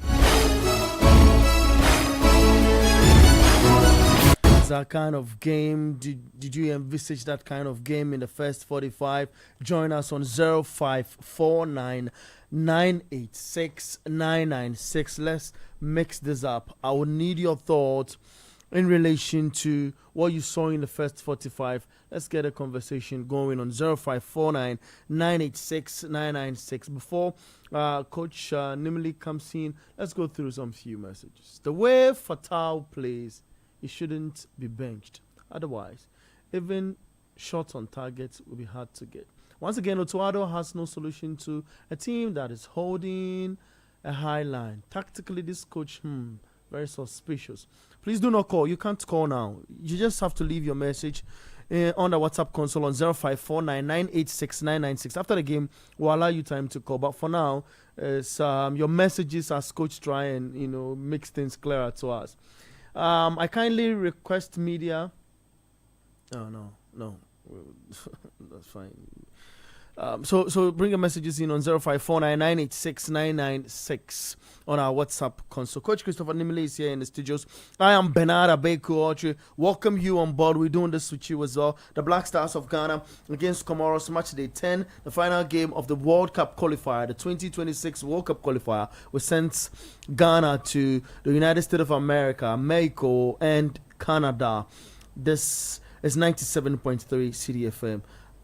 Before this game, in head-to-head in 2023, Comoros beat Ghana by a goal to 0 in a World Cup qualifier. And they beat us at the African Cup of Nations in 2021 by 3 goals to 2. Coach, you're welcome back from the break. Thank you, Abego. Can you explain what you saw in the first 45? What are your highlights? Look, to be honest, this is completely not palatable to the eye. I don't know, but we've played and we've not created any decent chance. And for me, it has to do with the setting of the team. I complain about the setting. I didn't understand what Ebenezer Annan, is that the name? Yeah, Ebenezer Annan. I don't know what he's doing on the pitch. How can you play as a wing back and you don't fancy yourself on a 1v1 situation? How can you do that? You see, in the modern game, when you choose players as wing backs, they should be very, very comfortable on the ball. True. These should be players who should be ready to actually, because they are required to stretch the play, to isolate they and their opposing fullbacks. So when the ball gets to them, it's always a 1v1 situation. Yeah. We are playing with 2 wing backs that don't know even how to dribble. So what sort of selection is this? We are not defending against Comoros. We are in possession. We are in charge of the game. So logically, you should have natural. That's why I questioned the setup at the beginning of the game. I did that. Yeah. You called for. But if this is what Ebenezer Anna seeks to present, then Gideon Mensah plays all day. We are thinking about creating a competition in that position for the young man. Some people even believe that he's not good enough to command a regular position in the team. So Ebenezer Annan cannot be the solution to the problem. 2, look at Ali Duseidu. You know my stand on him. I've never fancied him, even since he showed up in Qatar. He's the sort of player who will play to the gallery and then he loses focus and then he commits an error. The goal that we nearly conceded, that was his error. He didn't slip. He fancies himself on the physical battle of the game. Thinks he's strong. You are very short. You are competing with you are the defending player. So you just tap the ball into throw in. Then you allow your team the space to recover and then they form the defensive block. How can you be playing with 2 wing backs who cannot even control and then dribble past players? throughout Antoine Semenyo exploit in Ketia, we sit here, we do the EP all the time. Republic of Football. Have you ever seen Bournemouth use Antoine Semenyo as their lead striker? Have you seen some before? No, it's with Jordan's movements. No, but what are you doing as a coach? Semenyo cannot lead the line. He cannot lead the line. That's why I agree with you. He's a tireless worker. For somebody who works tirelessly, recovery, control. And I remember something you said, right? Yes. I haven't forgot. You said that regardless of how we use Semenyo, his end product should be him converging in areas where he can do damage. Absolutely. That doesn't necessarily mean He should sticking be the him one on up top the of- top. What And, is and, that? and rightly so, because like we've seen, he plays with a lot of freedom, either on the left flank or the right flank. Yeah. Trying to make him a marked man or a target man in the middle of this Completely it takes away his ability to use his strongest attributes. And for me, I think that's a little weird, because you would think that you would want to play to the strengths of your most informed player. Exactly. And coach is I don't think that has happened. coach is not Another thing that has bothered me in that first half is the pace and urgency of the Black Stars. We don't seem to have any urgency about our game. And our pressing game has been basically non-existent. If you compare what Comoros have done to what we have done, we have basically not pressed at all. They've made us And in fact, uncomfortable. they are pressed. That's it. They are pressed. They've made us uncomfortable on the ball. They have picked out one or two obscure opportunities. They've shown us that, I mean, given the right chance, they can create something and score. And rightly so, because in football, this game will progress. 70th minute, your legs will get tired, minds will slip, concentration will dip a little. You become more prone to making mistakes, and then they can take advantage. Don't forget, Abeku, that Comoros, if you take our last 3 or 4 games with them, they've scored victories against us. So they are I a read team. the last 2 out. It was intentional. Exactly. So they are a team that really understand what it means to play us. And I feel like when you play a game like this where they have nothing to lose, I mean, they are completely at ease to try out things that they've practiced in training, things they believe will work. And that's what, when I watch them, that's what it looks like they are doing. They are trying to play out a lot of their training day scenarios in the game. And it's not work to perfection, but you can see the glimpses that it could lead to go. You can see the imprints literally there. So as for the Black Stars, I will say, and like I said before the game, that the good people of this country have braved rain to go and watch them. And the performance I have watched in the first 45 minutes is not deserving of the people's time.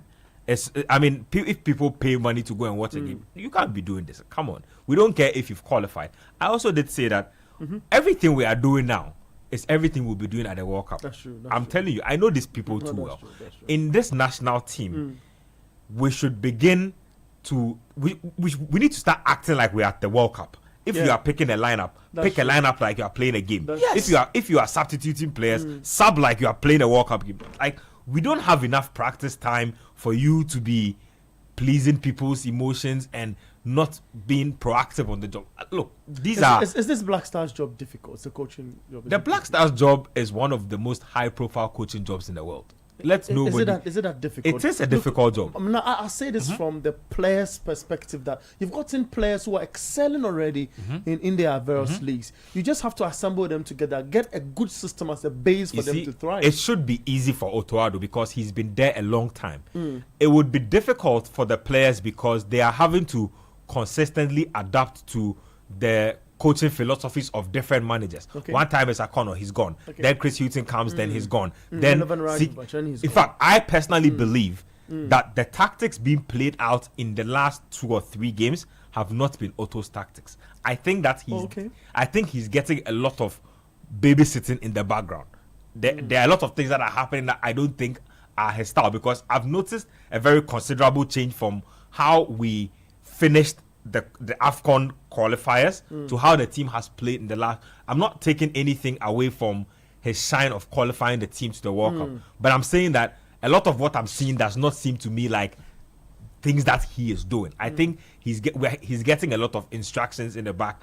He's the lead guy, so I mean, at the end of the day, all praise falls to him. All backlash will also end at his doorstep. Would you then pick that game against South Korea. Is it South Korea in the last World Cup in 2022, right?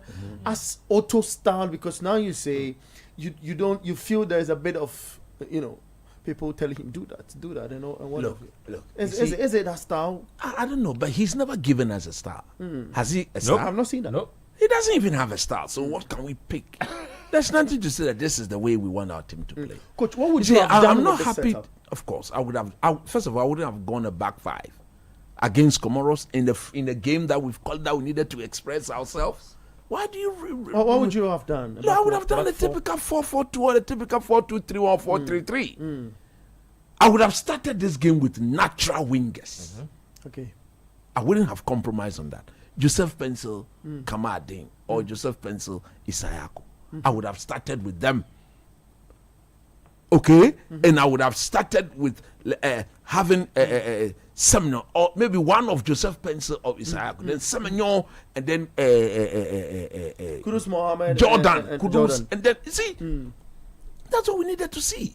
We don't need to see Ali Seidu and Co, who cannot break and pass and even dribble past one people and put. He's had so many countless chances to put in decent crosses.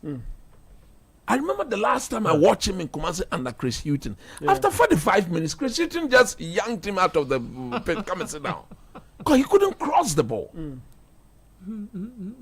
You remember there was the ball that Thomas Partey picked and he looked, there was no movement. Naturally, the movement, if everybody so clumps up in the middle, then the movement should have come out wide from the wing backs. We didn't see anything of the sort. True. Look, no more. Look, it is very clear. He's 25 years old, Ali Dusedu.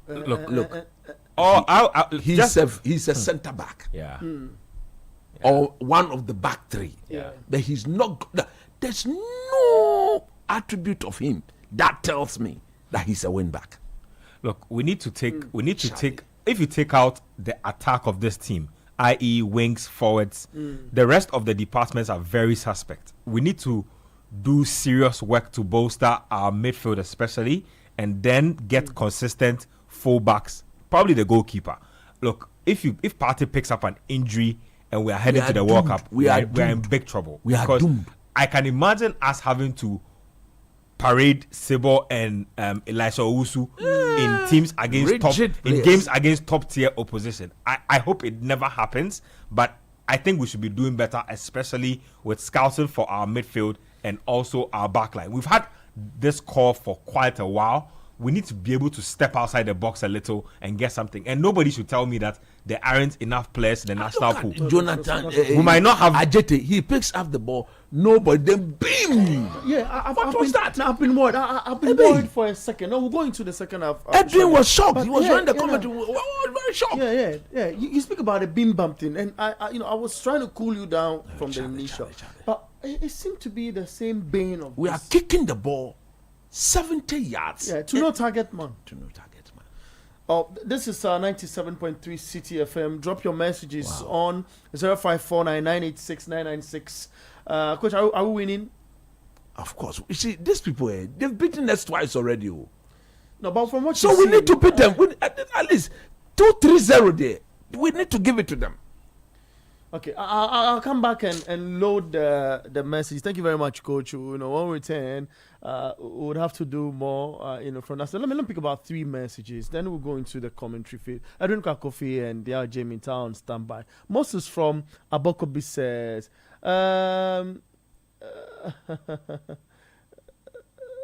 okay, all right.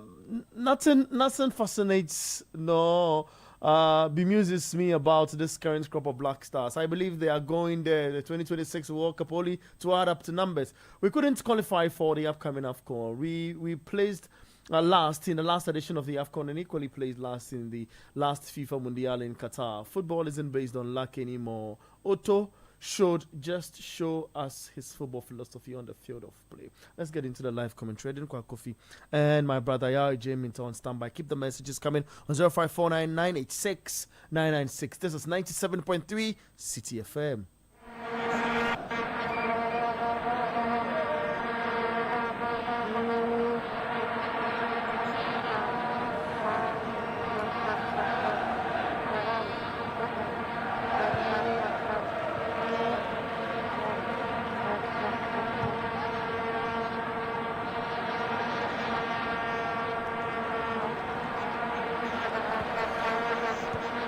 5 goals against the Central African Republic on Wednesday.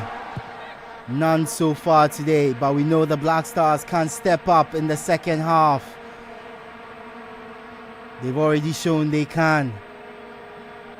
And against, in front of a festive crowd at the Accra Sports Stadium, thousands who have gathered hoping to see the Black Stars show off in this game against Comoros. They were disappointed in the first half, but the next 45 is going to be a party as the Black Stars inch ever closer to the World Cup in the USA, Canada and Mexico. Jordan Ayew dragged back in Comoros' half. Black Stars have the ball into the box by Ali Duseju, cleared by Comoros. Jordan has the ball. Kudus Mohammed controls it on the edge of the box. Ebenezer Annan, ball in by Mosalisu, and a goal for the Black Stars. Kudus Mohammed puts the ball in the back of the net for the Black Stars. They came out of the half determined to put on a show for the fans who'd shown up at the Crossport Stadium. And a couple of minutes into the second half, Kudus Mohammed, the star boy, puts the Black Stars 1-0 up. It's Ghana 1, Comoros 0. The fans go crazy at the Crossport Stadium. Kudus takes his seat as one of Ghana's best currently. He's not had an easy time with the national team in the last few games. But some good passing from the Black Stars. Mo Salisu into the box. Across to Kudus Mohammed. And he couldn't miss. Thomas Partey with the assist. Kudus Mohammed with the goal. And the Black Stars lead by a goal to 0. Benefited immensely from a comedy of errors, a string of errors, a slew of errors defensively from Comoros, because they had multiple chances to clear their lines. They had at least 3 or 2. They had at least 2 to clear their lines, and they failed to do so.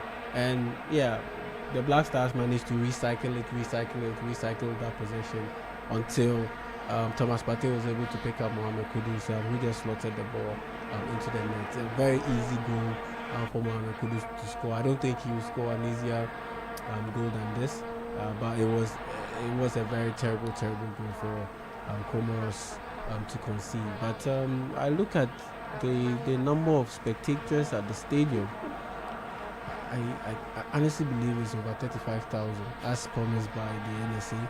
And I'm not too comfortable with the number of people who at pitch side.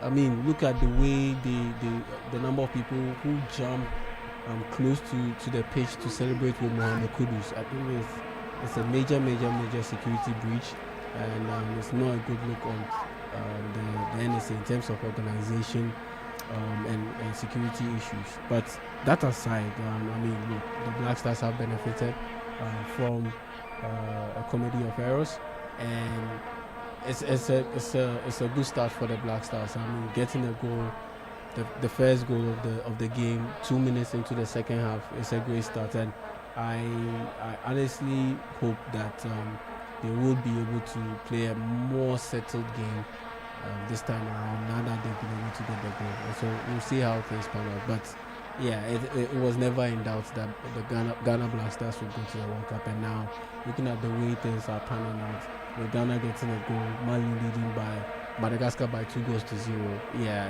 it's clear that the official seal on the qualification to the World Cup is on its way to be delivered to the Accra Sports Stadium.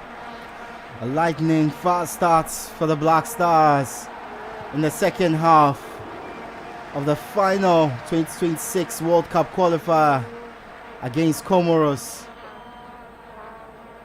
Thomas Partey setting up Kudus Mohamed as Antoine Semenyo runs down the left-hand side. A great run reminiscent of his work with Bournemouth. It's cleared by Yusuf for a corner kick to the Black Stars. Back to Kudus, who scored his 13th goal for the Black Stars with that strike. Set up by Thomas Partey. Jordan Ayew will take the corner kick for the Black Stars. Swings it in, but the goalkeeper tries to catch it. He bumps into Mo Salisu. And the referee gives a free kick to Comoros in their own box. The goalkeeper seems to be in such pain. But it's the Black Stars who lead after 51.5 minutes by 1-0 against Comoros. Goal scored by Mohamed Kudus, starting the party at the Accra Sports Stadium.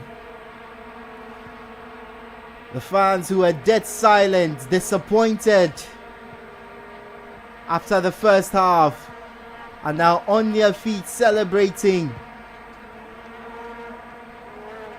as World Cup qualification gets ever closer for the Black Stars. Almost secured, all but secured for the Black Stars. It will take an almighty turnaround for the Black Stars to miss out on the tournament, with Mali also leading Madagascar by 2-0 in the other game. 52 minutes played in that one. Comoros goalkeeper receiving some treatment in his own box after that clash with Mo Salisu. And Zimati Abudu down on the ground receiving treatment as a Mexican wave goes round the Accra Sports Stadium.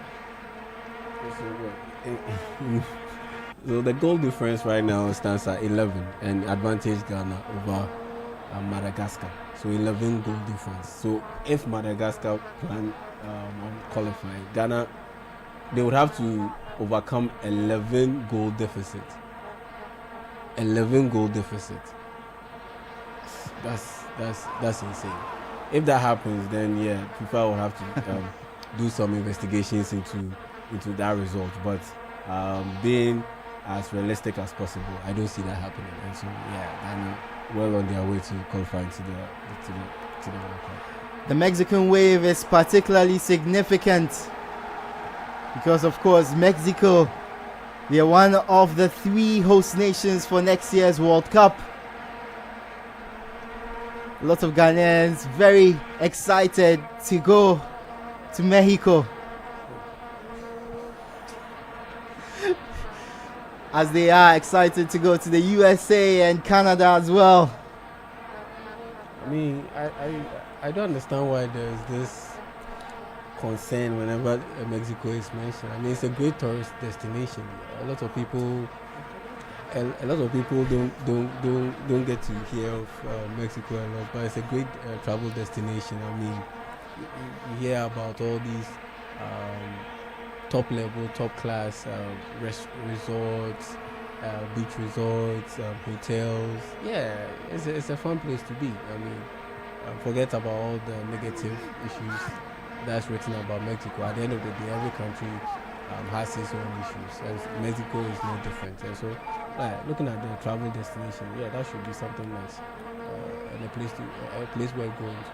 Exactly, lots of beautiful cities in Mexico. I mean, Cancun Guadalajara. Yeah, Cancun is a top level travel destination. So yeah, I would love to be in Cancun. Black Stars very close. 35 minutes. And the Black Stars will be at the World Cup. Officially. Because now they are at the World Cup. Yes. But it's no official. once FIFA announces it, then you know it's official. That means they've cleared all possibilities, potentially disqualifying maybe an unqualified, maybe deducting Ghana points for fielding an unqualified player, all those things. So once that announcement comes from FIFA, then you know, yes, officially, Ghana have qualified to the 2026 FIFA World Cup, because by then they would have gone through all the checks and all the processes to ensure that, yes, the qualification is clear. Another long ball over the top, looking for Jordan Ayew, but it's cut out yet again. Elia Sulemani went on a run for the Comoros down the left-hand side. Straight past Ali Duseidu. But then Jonas Ajete stepped in with the covering tackle. Well, Comoros have been quite a good team. I mean, looking at the way they've played, a team or a country that has nothing to play for. They are not in contention for the second best placed team in the group. Yeah, they've really delivered a good performance. Looking at the way they've attacked these past 2 games and played against Madagascar, playing against Ghana, knowing very well that they are not going anywhere. But in both games, including this one that we are watching, they have been very, very impressive and very competitive. Hats off to them. Hats off to Comoros. Despite no chance of World Cup qualification, even as runners-ups, they've given the Black Stars a really tough game tonight. Thomas Partey in the center of their half finds Ali Duseidu on the right-hand side. He passes to Kwesi Sibo. Back to Alex Jiku, who stepped across the center line. Musa Lisu as well finds Thomas Partey. Back to the retreating Alex Jiku. Jonas Ajete to Ali Duseidu, back to Kwesi Sibo in the center of midfield, back to Alex Jiku, who's standing on the center line. Mohamed Salisu advances with the ball, plays it forward to Kudus Mohamed, who holds off one man, takes it on, puts a ball into the box. There's no one in the box apart from Antoine Semenyo, who was carefully marshaled by the Comoros defense. A long ball by the goalkeeper straight to the feet of Jonas Ajete. Passes to Ali Duseidu. The Black Stars continue to dominate possession as it stands. 57% of possession for the Black Stars in this game, to Comoros' 43. A long ball over the top looking for Antoine Semenyo, but the defender had him covered and the goalkeeper stepped up to claim the ball. That was a good pass. Very good idea. Very good idea. Comoros have it down the left-hand side with Bura. He steps into midfield. He's hounded by Ali Duseidu, who forces him to pass back to his defender. Now it's with Soibibu, who passes to Mdahoma. Mdahoma plays it forward. Tries to find Saeed. He loses out. And Thomas Partey comes up with the ball. Good pass to Jordan Ayew. Down the left-hand side, finds Kudus Mohamed. Passes back to Jordan, who has to track back. A good skill to find Thomas Partey. Mo Salisu, good passing from the Black Stars. Jordan Ayew is upended in the middle of Comoros' end of the field. And the Black Stars have another free kick, another chance to put the ball inside the box. Yusuf, the offending party, smiles, laughter, as the Black Stars fans envisage that trip to the USA and Canada and Mexico for the World Cup next year. Only 30 minutes they'll have to wait. A ball into the box by Kudus Mohamed. It's dealt with by Comoros, but that was a very dangerous cross from Kudus Mohamed. Saeed places it into midfield looking for Yusuf, but Semenyo steps back. The hard-working Antoine Semenyo steps back and wins it back for the Black Stars. Kudus Mohamed passes to Jordan Ayew, back to Kudus. Very nonchalant passes by the Black Stars players in midfield. Jordan, Sibor, Kudus, Antoine Semenyo, now Salisu. Everybody getting a touch of the ball. Thomas Partey, long to Mo Salisu. He has to track back to get it back. He finds Thomas Partey again. I think now they can start doing the olays. Once at the stadium can start doing the olays, because every time a Black Star player touches the ball, then they can shout ole, ole, ole, because that's what the Stars are playing out at this point in time. They are not making any major progressive passes. They are just passing it among themselves, keeping possession, just taking it easy, conserving as much energy as possible. And yeah, they're trying to run down the clock till it's the end of the game. Then yes, officially they can pronounce themselves as a team that has qualified to the World Cup. Yeah, I think everyone expects the Black Stars to qualify. By the 35,000, according to Yao, maybe even more, who've gathered at the Accra Sports Stadium. Definitely. We're expecting to party. They were expecting a great performance. They were expecting goals to celebrate. There will be a celebration at the end of the game, but they wanted to celebrate in-game as well. So far, they've had one goal to celebrate. Kudus Mohammed strike at the start of the second half, and he tried his signature control on the right-hand side. Unfortunately, it didn't come off this time. Yeah, well, it was always going to be quite difficult to get a goal first, like the one Ghana got against Central African Republic, because Comoros are a very good side, and look, they didn't come into this game quite fatigued from a long travel, because just a couple of days ago they played in neighboring Cote d'Ivoire against Madagascar, and so it's just a bus ride or short flight to Ghana, and so it was always going to be difficult for the Black Stars getting 5-4 goals against them, knowing very well that aside the physical aspect, this Comoros team, per what they've shown so far, they are a very good team, and so tactically they will be more of a challenge than Central African Republic. Kudus Mohammed drives forward, finds Jordan Ayew, who runs into the Comoros box. His advances are stalled. The ball goes out for a throw-in to the Black Stars down the left-hand side. We've played 63 minutes at the Accra Sports Stadium. It's Ghana 1, Comoros 0. Goal scored by Mohamed Kudus in the 47th minute, assisted by Thomas Partey. Not too much to write about since then. Yeah, game has been played at a for either side. Yeah, exactly. Game has been played at a snail pace. Not too many incursions. I know it doesn't match the mood of the fans at the stadium, who are expecting a goal first, because of all the recent history between Ghana and Comoros. But at the end of the day, if the Black Stars can get a win is a win.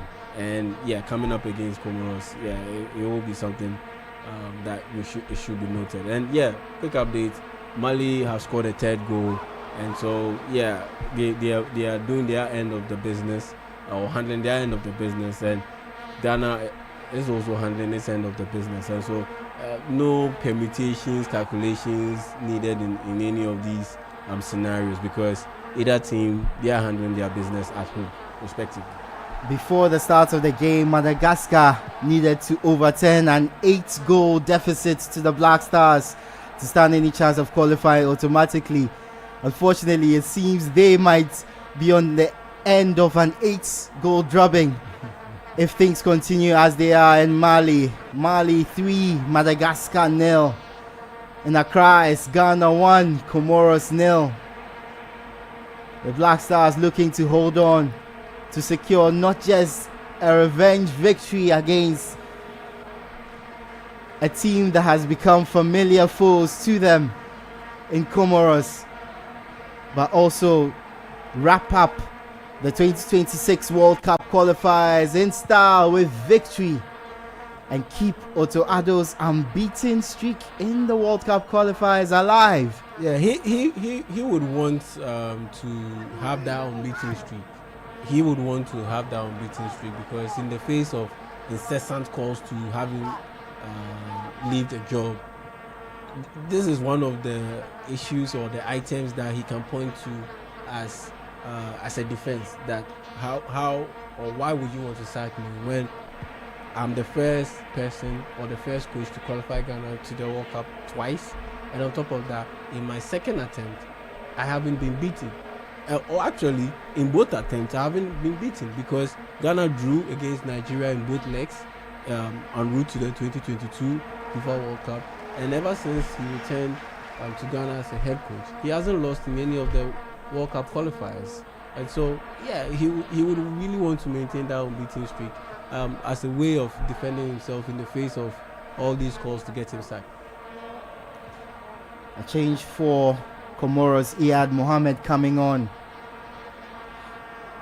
with 66 minutes played as the Black Stars look to get out of their own half, look to pass them their way out of danger. But it goes out for a throw-in down the right-hand side, which Ali Duseidu will take. Not too much from Ali Duseidu's side in the second half. I think it was for the better, because he was getting overrun in the first. Black Stars have not had much defending to do all game, apart from an opportunity very early in the game where Comoros had a chance, a golden chance to take the lead, which they missed. The Black Stars took their golden chance at the start of the second half, and they lead by a 1-0 with 67 minutes played. Comoros trying to piece some passes together, but the Black Stars take control. Thomas Partey in midfield finds Mo Salisu. Ebenezer Annan back to Mo Salisu. Finds a pass to Kwesi Sebo, who moves it on to Jonas Ajete. Long ball forward to Jordan Ayew in the center circle. He plays it back to Thomas Partey. Some good passing from the Black Stars as the ball makes its way to Mo Salisu. Long ball over the top, looking for Antoine Semenyo, but he's offside.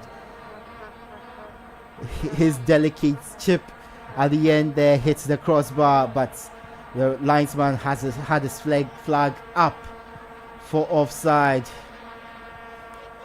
And Comoros and Mali, they featured in this group alongside Ghana.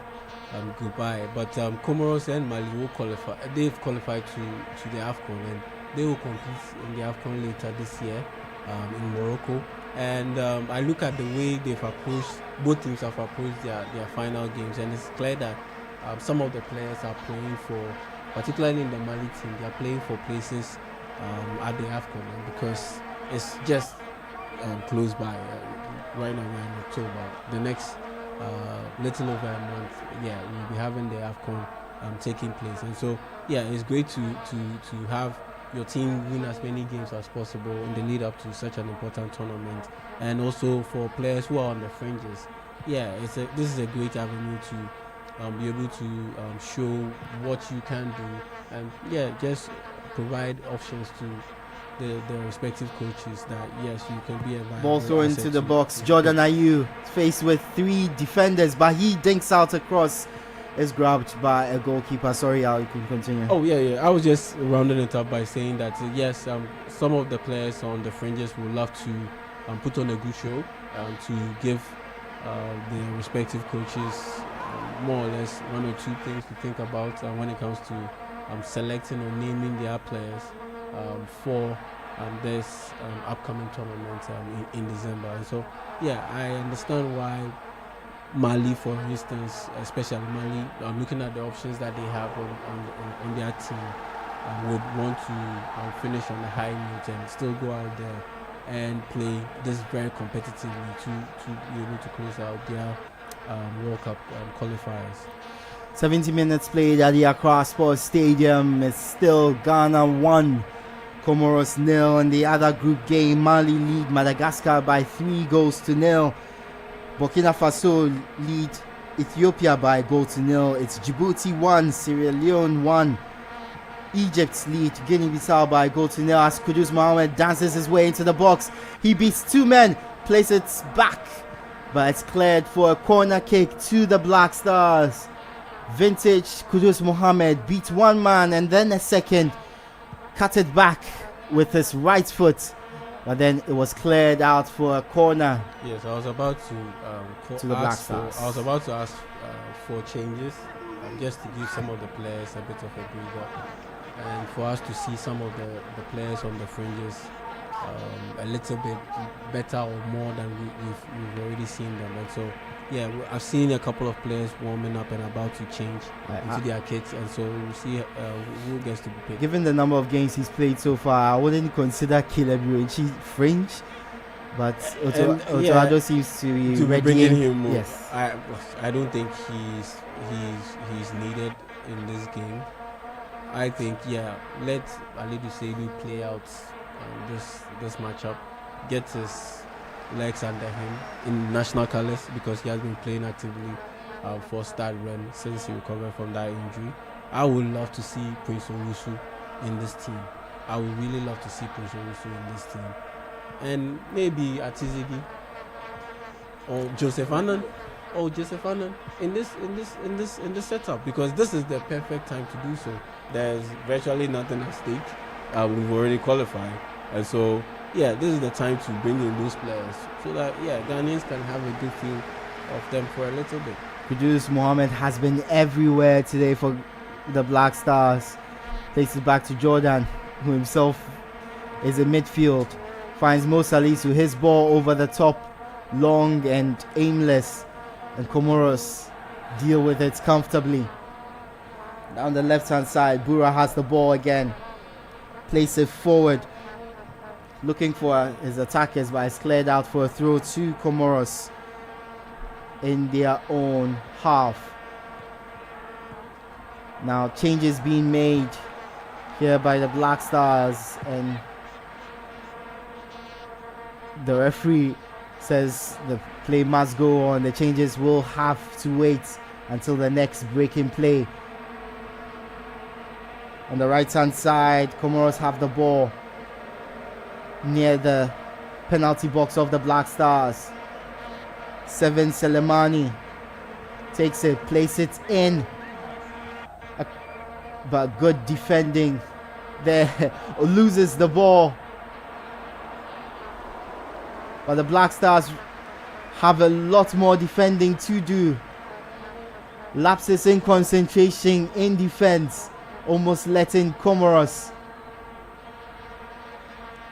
But the ball goes out of the penalty box, heading back in now after some good passing from Comoros, but the final ball over the top is grabbed by Benjamin Asare. I don't think he'll be happy if he concedes. He would want to maintain his impressive clean sheet record, and he, like Otto, would want to use or point to that as a major reason for him to stay put at his post or his position. And so I don't think he will be too happy if he concedes a goal in this game, because aside the Chad game, he hasn't conceded in terms of the competitive games that we've played, because when you look at all games, he conceded twice against Nigeria in that game, or in that tournament at the Unity Cup in London. And so you focus on the competitive games that he's manned the post. He's considered just once, which was against Chad, albeit a deflected shot, but all the same, it was a goal that he conceded. Finally, some changes will be made. Kwesi Sibo, who picked up a yellow card earlier in the game, will be taking off alongside Mohamed Kudus and Ali Duseidu. On come Caleb Urenchi.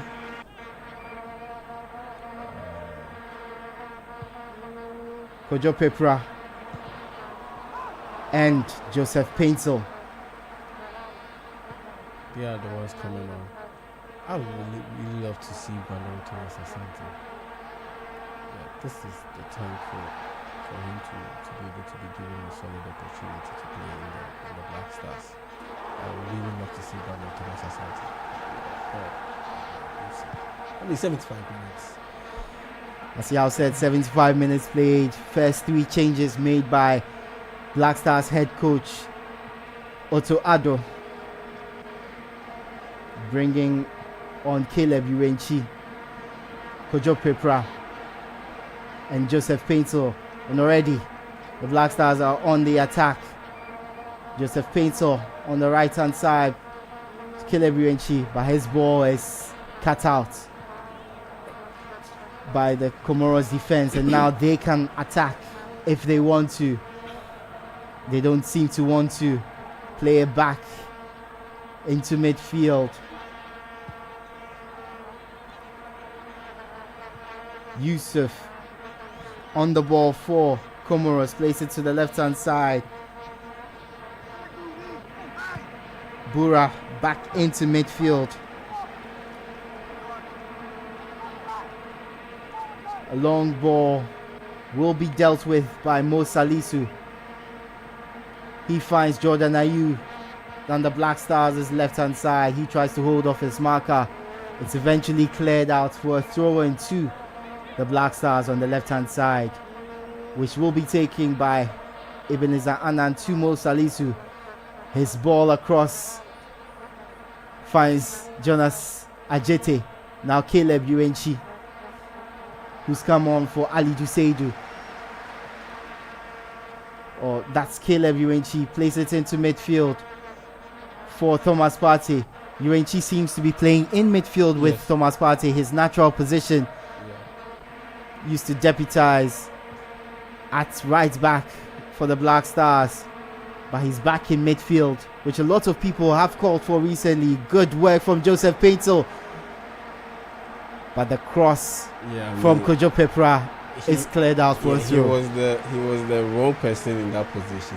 We don't want Kojo Pepra to be the one trying to cross the ball into the box, because he's not even a right full back in the first place. Not to even mention the fact that he's not a winger. So yeah, he was the wrong person to be in that position. Rather, you would want Joseph Painter to be in there. 78 minutes played at the Accra Sports Stadium. It's Ghana 1, Comoros 0. Prepra tried a difficult cross which didn't work out. Comoros have the ball, play themselves out of that vice in midfield by the Black Stars, and now they can advance with the ball. You have it in the Black Stars' half. Mshangama passes to Yusuf, who takes a shot from, as actually Selemani, who took a shot from well over 40 yards. That was a very speculative shot. Ended up over the bar. Very, very speculative. Now they will make some changes. But as they go through their changes, you mentioned one thing about Caleb Urenchi, the fact that he can play in midfield. And Otuado highlighted this in the lead up to our game, in the lead up to Ghana's game against Mali, where he talked about what the options that he had in that game against Chad, where it was clear that the midfield pair of Elisha Owusu and Abdul Salih Samed were tired, were fatigued. I mean, all that heat and all. But he didn't have a lot of options because Ibrahim Suleimana was injured, and at the time Thomas Partey had picked up a bit of a stomach bug or stomach issue, and so he hadn't trained, and so he lacked energy and wasn't necessarily available to get selected, though he was on the bench. But he said he spoke with Partey, and Partey didn't look the part, and so yeah, he was limited in his options to replace those two, though it was clear that those two were tired. But he mentioned that, there was that possibility to introduce Caleb Urenchi to play in that position and in midfield, and so seeing him go out there and use Caleb Urenchi in midfield, I think it's a good thing, especially in a game where the result is pretty much sealed. And yeah, you would ask yourself, Otuado, at the time that Ghana conceded, there was 5 minutes left, couldn't he have played Caleb Urenchi in that position just to sort out the lack of energy issue, and that could have potentially prevented Ghana from conceding that goal. Yeah, that's a thing or two we should mention. But anyway, he's getting Ghana to the World Cup, so that's it. Commentators cares there as Caleb Urenchi picks up a yellow card. Comoros in the box of the Black Stars is headed out on the left hand side by Ebenezer Annan. Jordan Ayew takes control of the ball. And back to that Caleb Urenchi yellow card. Came from a 1-2 with Thomas Partey. The pass from Partey was behind Urenchi. And he decided he slipped and then he decided to handle the ball. The referee saw that, gave him a yellow card. On the right hand side for Comoros, the cross goes over the bar. Benjamin Asare looked worried for a bit, but he had it covered in the end. Goal kick for the Black Stars, who are 8.5 minutes away plus added time from officially booking a spot at the 2026 World Cup tournament next. In the next 8 minutes, we should see the celebrations at the Accra Sports Stadium start revving up as fans begin to celebrate with the players. Jordan Ayew finds Antoine Semenyo down the left hand side. His ball across is cleared by the Comoros defense. He tried to find Joseph Paintel down the right hand side in the box. He does well to win the ball back. Excellent. Vintage Antoine Semenyo. Excellent. Hard working Antoine Semenyo. Maybe we can pardon him for for not scoring again, not being as good for the Black Stars as he is for Bournemouth. And it's understandable because he's outstanding for Bournemouth. Very difficult to replicate his performances. But in terms of hard work, Antoine Semenyo has been brilliant. Hard working Antoine Semenyo. Hopefully in the next 7 minutes, we can call him goal scorer Antoine Semenyo if the Black Stars can get their act together and create some chances for him. But we're back in midfield, the center of Ghana's half, and Caleb Urenchi forced back to Benjamin Asare, whose clearance is not very convincing but finds his way to Jordan Ayew. Yeah, look a bit clumsy. Antoine Semenyo, wonderful control on the center of the pitch, but he was coming in from an offside position, and Comoros have the ball in the center. Yeah, Asare, his clearance looked very uncomfortable. It didn't look too pretty. It wasn't tidy. But yeah, at the end of the day, he got lucky. A teammate of his ended up being the first to get to the ball, and so Ghana managed to retain possession. They didn't get caught out by a poor pass from the back, and so yeah, all is good. It's all good right now for the Black Stars. There are no injuries right now. Ghana hasn't conceded. They are well on their way to the World Cup, and there's a win. There's a win on the table at this point in time, and so yeah, checking all the boxes. Good things for Ghana. May not be the goal fest from last Wednesday against the Central African Republic, but the Black Stars are getting things done, leading by a 0-0, 84.5 minutes played at the Accra Sports Stadium. Comoros have barely created anything in the second half. The Black Stars have taken their one chance. Mohamed Kudus scoring in the 47th minute to put them ahead right after the break. Bura on the left hand side for Comoros. They keep the ball, long ball forward, looking for an attacker. Ndahoma. But it goes out for a throw-in to the Black Stars. More changes for Otto Addo side, Jordan Ayew. No assist or goal for him tonight, but he's been brilliant in the qualifiers for the Black Stars. 7 goals, 7 assists, including 1 against the Central African Republic last week. Also going off, and unfortunately, we will not say goal scorer Antoine Semenyo because he's being yanked off. No goal, no assist, but a lot of hard work, a lot of commitment shown by Antoine Semenyo. On cam, Brandon Thomas Asante and Christopher Babonsu. So the change you called for has been made. Yes.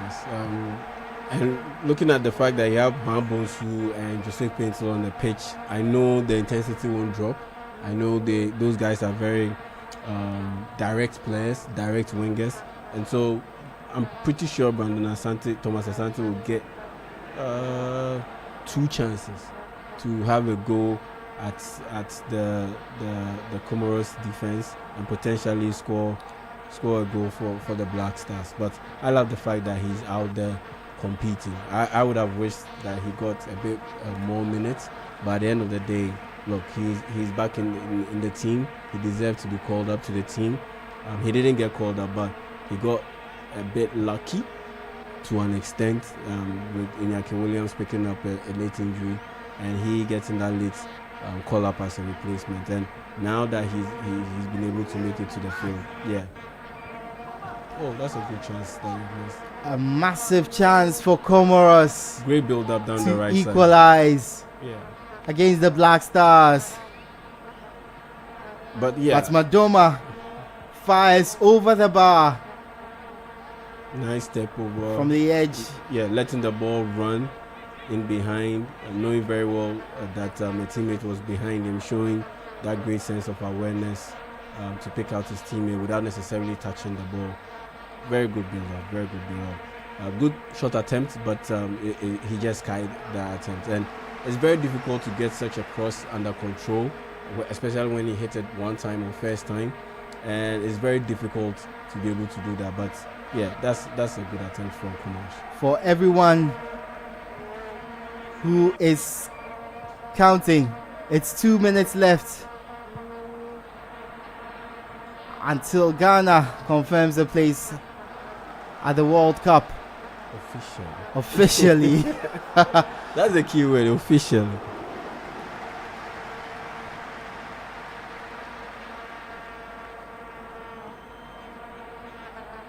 Ball goes back to the goalkeeper, Benjamin Asare. That's a better pass. He plays it forward and it goes out of play for the Black Stars. The time is winding down, very close to the 90th minute mark. Very soon we should see the fourth official move over to the sideline and indicate the number of minutes that will be added on beyond 90 minutes, so that this game will officially end. And the Black Stars are defending right now.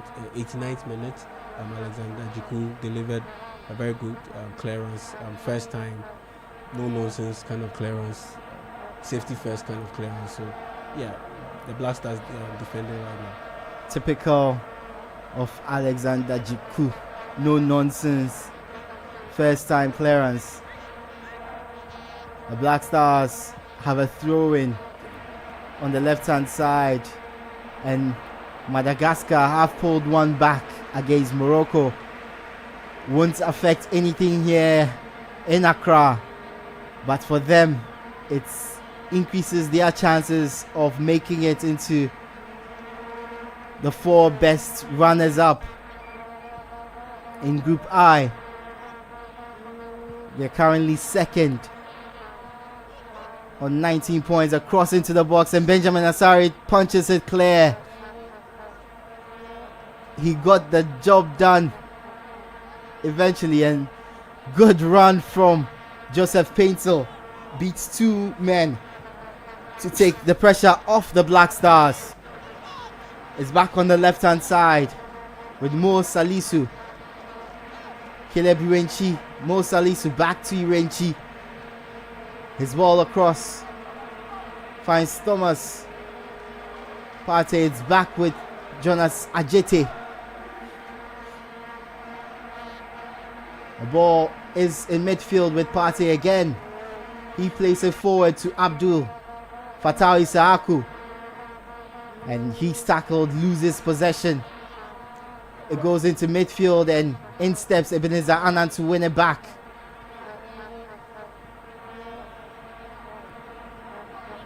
The Black Stars lose possession and Comoros have it back.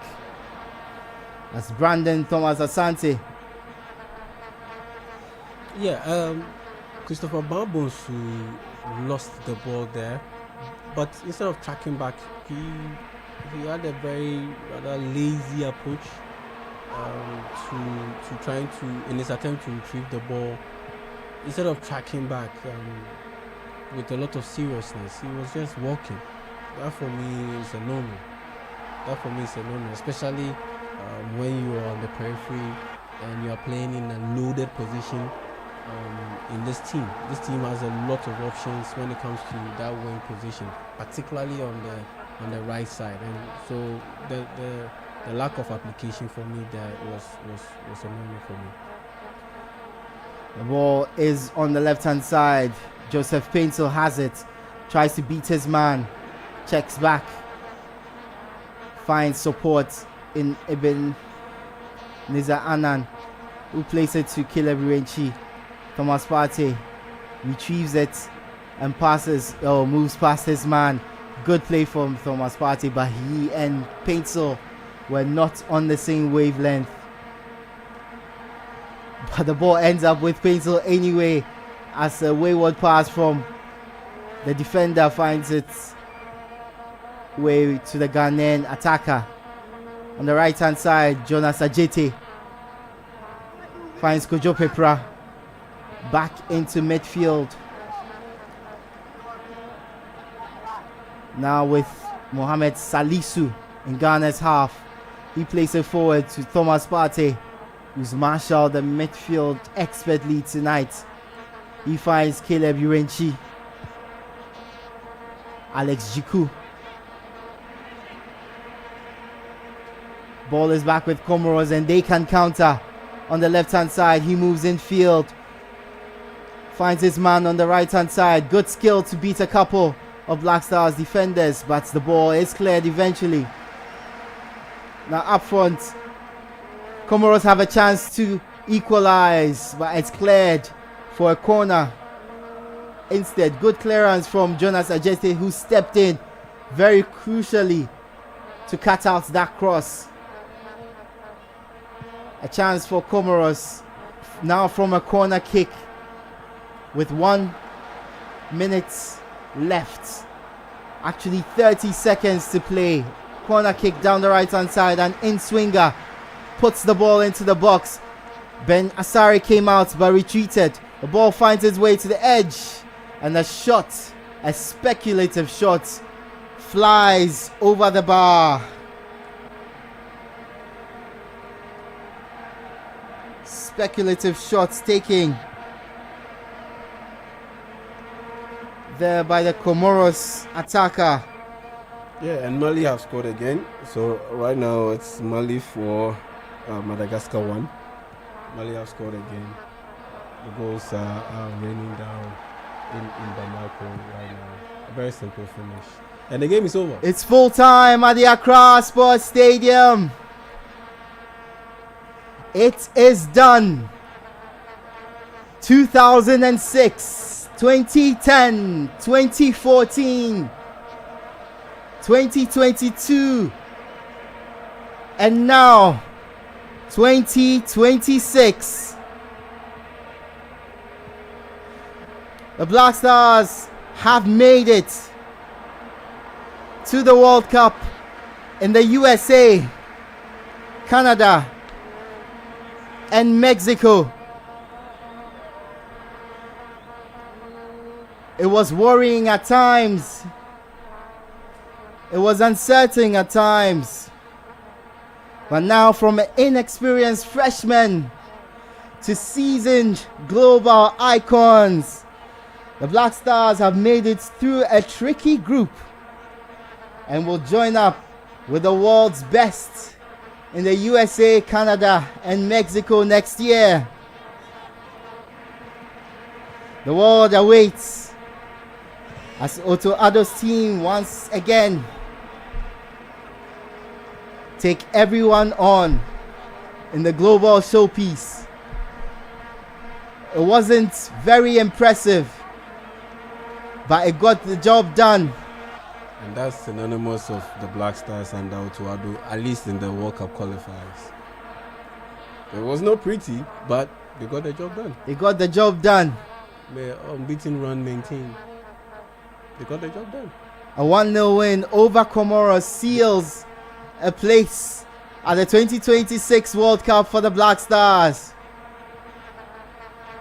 Another trip on the cards to the global showpiece, where Otto Addo may or may not lead the team, but for now, it's his name that's on the lips of every Ghanaian. The coach that has led Ghana to the World Cup.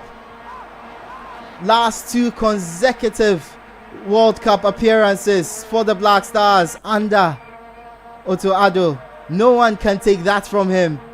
Undefeated in the World Cup qualifiers. No one can take that from him. And if you listen to everything he says, he's ready to lead the team to the USA, Canada, and Mexico. People may doubt, people may criticize, people may malign, but Otto Addo has completed this job, and the Black Stars are through. Yao, your final words from the commentary tonight. Oh yes, it wasn't the best of performances from the Black Stars. I mean, is it ever the best of performances from the Black Stars and Otto Addo? But at the end of the day, they got the job done. This wouldn't necessarily move the needle when it comes to the argument for or against should he stay. But at the end of the day, he got the job done. He got his boys to get the job done. They didn't concede, kept a clean sheet. And yeah, they navigated those qualifiers in a straightforward manner, not too eye-catching football, not too flamboyant football, not too expressive football. But at the end of the day, it proved quite efficient in terms of the way they were able to handle their business and get the job done to qualify to next year's World Cup. And now the hard work begins, especially in the case of Ghana, knowing very well that Ghana wouldn't have the opportunity to really test itself out and make sure that it is battle ready for next year's World Cup, because Ghana will compete at the AFCON. And so between now and the time Ghana head over to either Mexico, America, or Canada, a lot will have to be done in terms of proper scouting, in terms of ensuring there's a proper game plan that is always implemented to be able to enhance the strength of our players. Because at the end of the day, I don't see the Ghana players being able to deliver the way they deliver when they are playing for their clubs. I know the national team is different for club side because there's better familiarity with the players because you're playing week in, week out. But at the end of the day, that's where the coaching comes in, because with international football, it happens to each and every other country. There are lots of teams right now in this world that have very few players playing in their respective national teams, particularly those outside Europe or the top 5, top 6, 7 leagues in Europe. And so you are always going to have that kind of situation. So that's where the coaching comes in, because other nations are making it work and they have made it work. So why can't Ghana do the same, especially with these wonderful talents who are malleable enough to be able to adapt to pretty much any system. Defensively, so far, we've seen what they've done. But offensively, which is more of their natural, intuitive skill, or which lays into their natural, intuitive skill, what have we done so far? That's where the challenge has been. But on the night, Ghana needed to beat Comoros. Ghana did it. looking at the heartbreak and pain Comoros have inflicted on Ghana over the past couple of years, Ghanaians, your typical Ghanaian, average Ghanaian would have wanted more or less a shellacking, a repeat of what Ghana delivered to Central African Republic. But that didn't happen. But at the end of the day, better joy is coming in the sense of Ghana being able to compete in the World Cup. And so, yeah, we just look beyond, we just look past this and focus on the key and very, very important issues that lie ahead for Ghana. From a festive Accra Sports Stadium on a night of clean sheets, a Starboy goal, and a win over Comoros, the old foes. The Black Stars have done it. The party will go on into the night because it's finished. Ghana 1, Comoros 0. The Black Stars are through to the 2026 FIFA World Cup.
We are into the World Cup.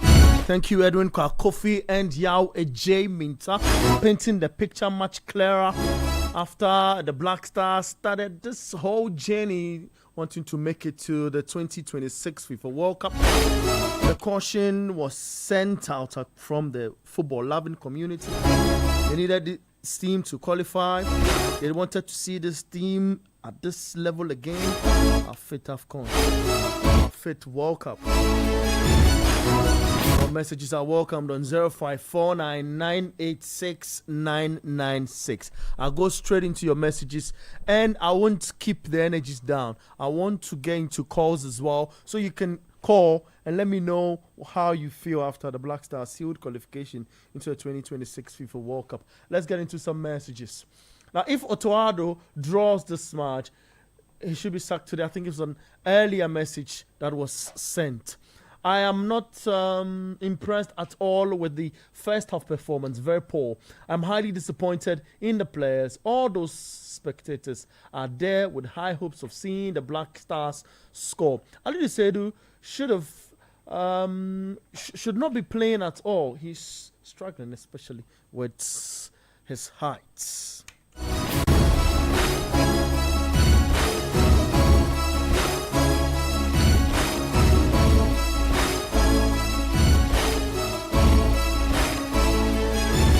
So he goes on and say, hopefully the coach makes the right changes at the right time so they can give the huge number of fans in the stadiums a reason to celebrate, irrespective of the fact that we will still qualify. Well, we qualify. I think it's on earlier message he sent. So we'll be receiving the messages. Let me see if there's also so early in here. This is not from Spinters, it says. Hasn't Mr. Otto proven his incompetence enough? Let's relieve him of this job. Sports team, the Black Stars are winning the game, but not much of a good football since they know that, I think you want to say, Madagascar has failed in that game against Mali. And thus they have automatic entry into 2026 FIFA World Cup. Let us celebrate them from Nanaya, from Konongo Dumasi. an important announcement to FIFA. Ghana should be in the same group with USA. That would guarantee our stay in America, because Ghana and USA, every World Cup we play them, we need USA in the group stage, because with Otoado we might not go past the group stages. My name is Population from Apollonia. Guys, we don't have to be praising Otoado for taking us to 2 World Cups, because someone took us to our first World Cup and we were in the quarterfinals. And if you take us to 2 World Cups and we exit in the group stages, what have you done? Moreover, it's important, or it's an opportunity given him. You want to say so? Moreover, it is an opportunity given him. If some coaches get the same opportunity, some can win us our nation cup. Some can win us national cups, you want to say. I always pray Harvey Renard should coach Ghana before he retires. Population brought the message again. And this one says, this can't take us into the World Cup group stage. Let's auto go now. Let us search for all Ghanaians who are better players out there to fill the various spaces. Please, if you are sending a message, take your time. I know the heat is on, so you can send your messages now on 0549 986 996 0549 986 996.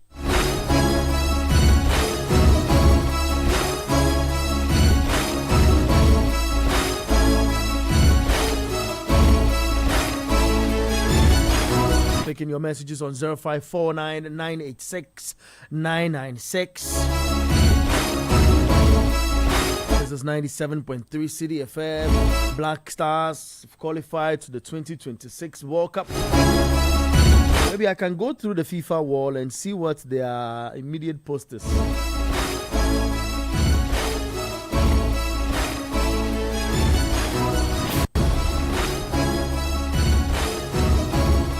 Be activating the call lines so you can phone in and let us know how you feel or the reaction, as it stands as Ghana heads into the World Cup.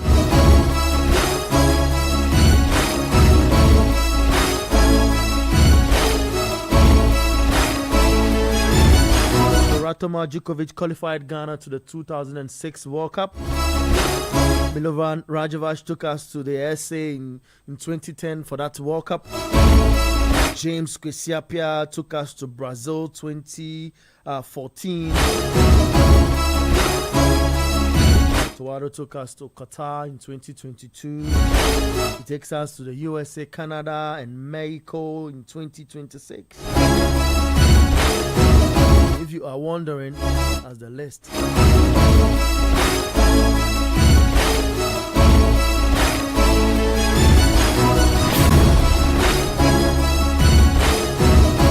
Ghana is going to the World Cup with Otoado after he wins 7 out of 8 games in the qualifier. Looks beautiful, right? It sounds sweet as well.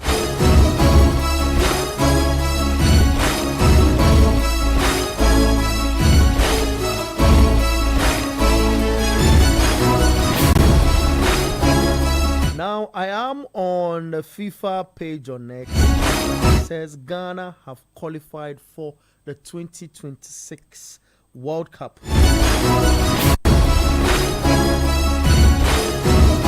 Jordan in that well-designed, graphical stuff. Black Stars in there. Like a book, Jordan on a book cover or something like that. It says qualified for the World Cup. So that's it. It's official. FIFA love seeing Ghana at the World Cup for what we have done in the previous, taking maybe Brazil out because I don't like the Brazil experience. 0549986996 and 0539986996. The lines are activated. You can call now. Let's talk. kindly make your words clean when you come on the radio. If you are not a big fan of Otto, I played with you. It's already late. Let us do that. Let's get on to the phone line. 0549 986 996 0539 986 996. Hello, good evening. Your name, where are you talking to us from? Hello? All right, we'll try and work the... Hello, can you speak a little up for me? Are you there? Yeah, I'm there. Yeah, speak up a little. Great. From Dansuman, what's your name again? Kweku Mensa what? Kweku Mensa from Kaswa. Name from Kaswa. Talk to me. Are you happy the Black Stars have qualified for the 2026 FIFA World Cup? Yeah, fantastic. That was a good performance from the coach. And I believe what we have seen, this is successful World Cup qualification. And I must say, Coach Aldo is a World Cup qualifier expertise and a specialist. I'm telling you. God bless Utuado. God bless the GSA, Keku, and his team. We all observed the sort of criticism against them, but they've been steadfast. And moreover, to make sure that we have qualified for the World Cup. You and I can attest to the fact that the players are not good. The problem is not the coach, it's the players themselves. So you feel Otuado should stay? It doesn't even come into the discussion or the discourse. Okay. He is taking us to the World Cup, whether we like it or not. Nobody can qualify a team for World Cup and somebody to come and chat this stuff. The problem is the players. Look at Ali Sidi. He plays raw football, no tactics, no tactical play. We can see Semenyo and Co. They are not pulling their weight. The problem is not the coach. The problem is the players. The players are not the best of players we have seen. We need a certain spirit of Ubara for Castle in the midfield who can bully his way out, give the long passes and Co. These are quality players we have ever seen playing the Black Star. The current players are not pulling their weight, if I may say. The problem is the players and not the coach. Manchester United have changed several coaches and we've seen that the team is still sinking. It's not telling me that it's the players. Likewise, the Black Star. You and I can attest to the fact that today we didn't put up any good performance. And it is the players. The players have to up their game. I'm telling you. Thank you very much. Thank you very much, Kweku. So that's Sam Kweku on the radio telling us about how he feels Otuado is not the problem. Who's the problem then? Ali Seidu and Co not pulling their weight, or Antoine Semenyo not producing the same magical performance he does at Bournemouth. Hello, good evening. Your name, where are you talking to us from? Hello? All right, we'll fetch him right on the line on 0549 986 996. Hello, good evening. Your name, where are you talking to us from? All right, you can phone in now on 0539 986 996 and 0549 986 996. Let's get talking. The Black Stars have qualified for the World Cup. Hello, good evening. Your name, where are you talking to us from? Yeah, this is Charles. All right, great, Charles. Let's hear from you. Who is the problem now in the Black Stars? Calling from Medina.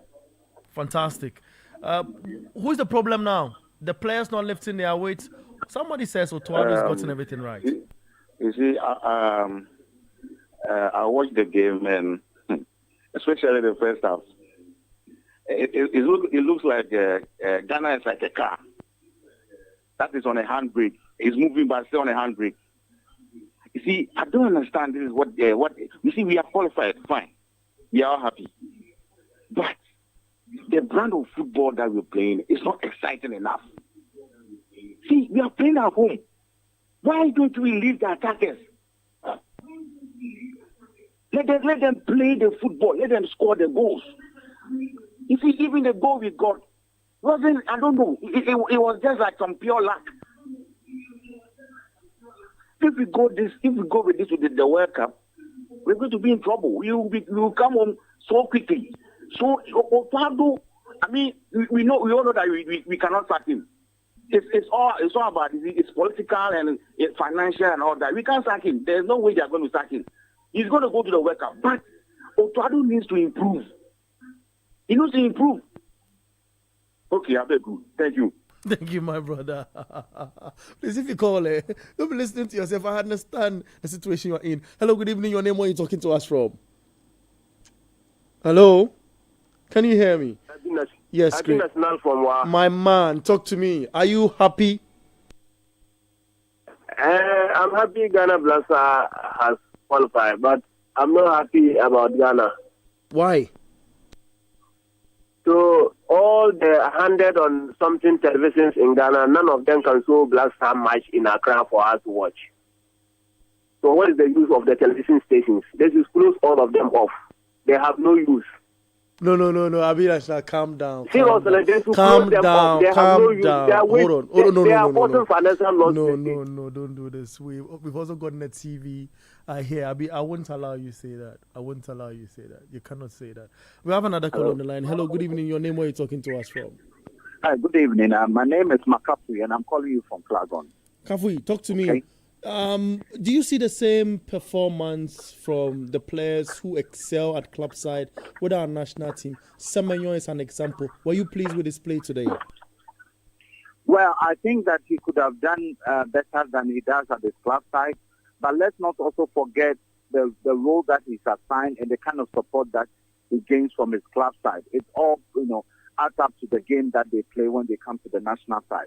But most importantly, also on this on this World Cup issue, I think that, we need to give Otuado the praise when he deserves it. The way we bash him, if he wins the games, we should give him the praise that he deserves.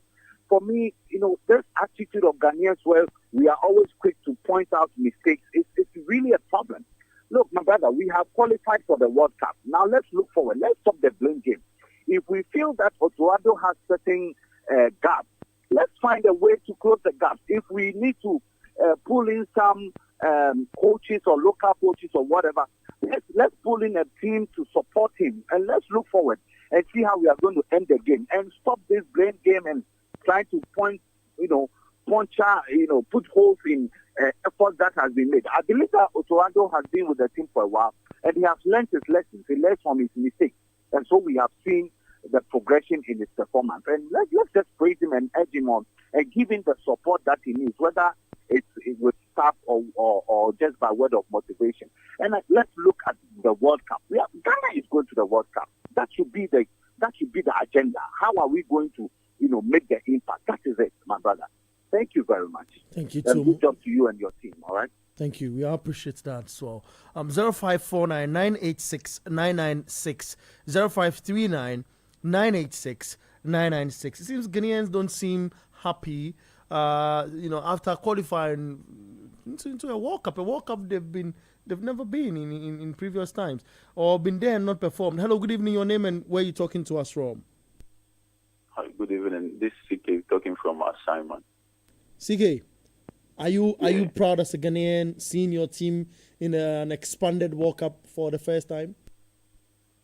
Well, for qualifying for the tournament, I think not only me, but even you yourself and the whole of Ghana, we are happy, right? But I think the performance tonight has been very poor, and you can even testify, right? It's been poor, not what we all expected, looking at the game we played against Central Africa.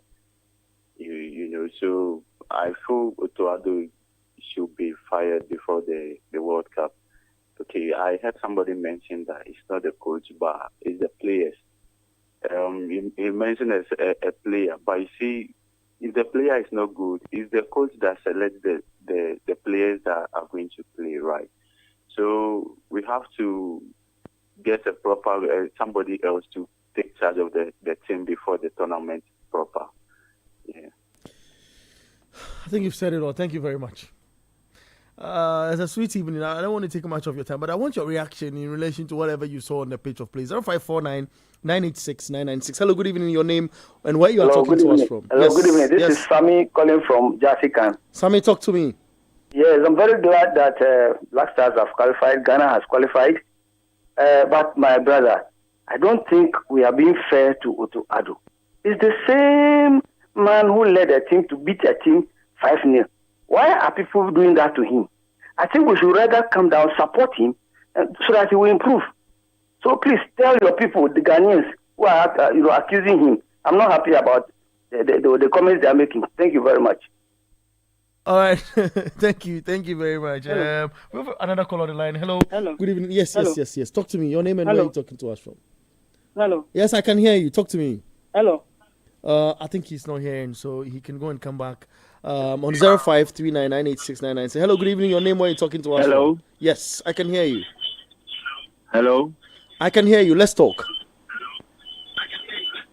There's so much pressure on Otuado, and I think you should give him a break. When you say a break, what does that mean? If you call, don't listen to yourself on your radio. I keep repeating that. Don't do that. Hello, your name and where you talking to us from, please. Yeah, hello. My name is Albert. I'm calling from Birmingham. Your name is what?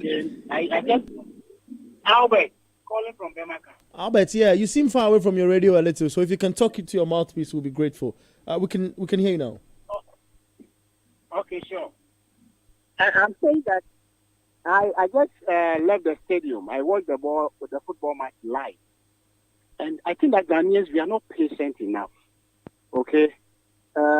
Watching the football game physically, the guys did their bit. Everybody's talking about Ali Biseidu. The goal that we got, the goal that Kudu scored, that goal was out of a cross by that gentleman, Ali Biseidu. And then that cross went to the other side. Somebody crossed it back, and then we got the goal. Certainly, we should be patient. Coach Otuado has done his bit. He has qualified us for the World Cup. Let's just, support him to take us there and see what he can do. And then after that, if there is anything to complain about, then we do. For now, we have qualified for World Cup. Let's just enjoy it. Thank you very much. All right. Thank you. It's strange what's happening, and a few Ghanaians are divided. I don't know your thoughts, though. Many are saying the players tried. Others have different opinions. Hello. Good evening. No. Okay. All right. So 0549986996. Hello. Good evening. And where are you talking to us from? Good evening. Hello. Good evening. Yes. Good evening. What's your name and where are you talking to us from? Abeku, my name is Kevin from 19. Kevin, talk to me. Some people, it looks as if they don't understand the game. They don't understand football. Especially those who come and say, somebody cannot qualify the team, another person will take over.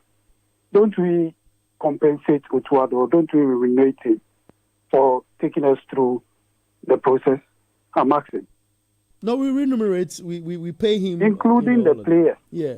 So if they keep on saying that, and some also saying patient, if you look at what Otuado did today, it shows how deficient he is. Look, if you know your game plan, you should pick players that will fit your game plan and help you to execute your game plan. But he picks the players as if it's like he knows what he wants to do, but somebody is telling him, put this player there. As if the players in all, football games and the system that we play, we use players that will complement each other. How can you play Jordan Ayew and Semenyo, and then Jordan is playing like a winger? Meanwhile, Semenyo, who can do that wing, the work, he is rather playing in the middle. Abe could tell me, is it right? And all these people are telling us that we should allow Otuado to take us to the World Cup. It's as well as telling us that, look, let's find money and carry all Ghanaians to US so that we will just go and make some excursion instead of going to participate in the World Cup. Thank you. I agree with you, my brother. Thank you, too. 0549-986-996. 0539-986-996. Hello, good evening. Your name and where are you talking to us from? Hello? Yes, I can hear you. Your name and where are you talking to us from, please? Hey, Ima, talk to me. This is not a team breast issue. This is your Black Stars. From the way you are talking, Ghana, big watch. I know you want to calm me down. I can agree that you loved what you saw today. Oh, see, you are talking about Black Stars. Forget best for now. You do. Oh, this time, is it the weather be cool? Though? You go to the Black Stars for me, I beg you. How are you doing? I'm a miracle. How are you too? Yeah, I'm doing. See, Bernard, I'm sending a warning to our government and our leaders. We need a bigger venue. This will show you that we need a 60 or 70 capacity stadium in Ghana here. Don't you think so? My brother. What you say? Say that again. I said this will show our leaders that we need a bigger venue. I agree with you. A 60 or 70,000 stadium in Accra here. I agree Don't with you think you. so? I agree. Look at. You see, so our leaders, I didn't know seeing things. Can't they bring down this concrete and build a modern stadium for us, like 60 or 70,000 for Ghana? This is Ghana we are talking about. See, I don't know. Me, I don't want to talk about Swallow this night. I don't know. I don't know whether. That's fine. I agree with you. I know the state you're in right now. I don't know if we should resign Otuado to be a scout. No, Otuado, it shouldn't be sacked. I don't think Otuado should be sacked. Maybe we should resign him to be a scout. Maybe to be scouting the players for us. That will be it's not a big deal. I don't think it's a big deal. For Otuado, where we are going now at the World Cup, we need technical brains. Charlie, we don't have to go there and just add to the numbers. We need to do something. We need to show the world that we are here. Ghana is here. We need a technical and a tactical coach who can read the game. You see, we're in control for the 75 minutes. After that, his changes make our thing just drop off. You see?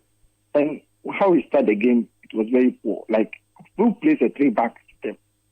Sorry, this place we are having, they are more. They can express themselves with a 4-back.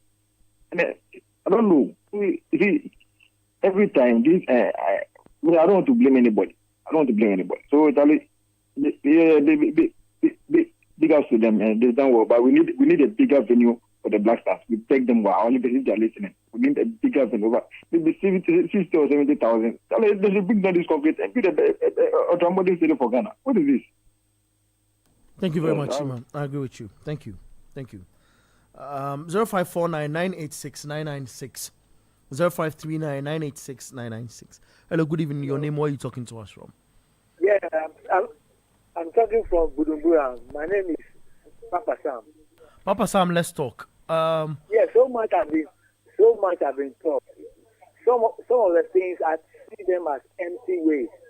Let me tell you, me, I've been on the field.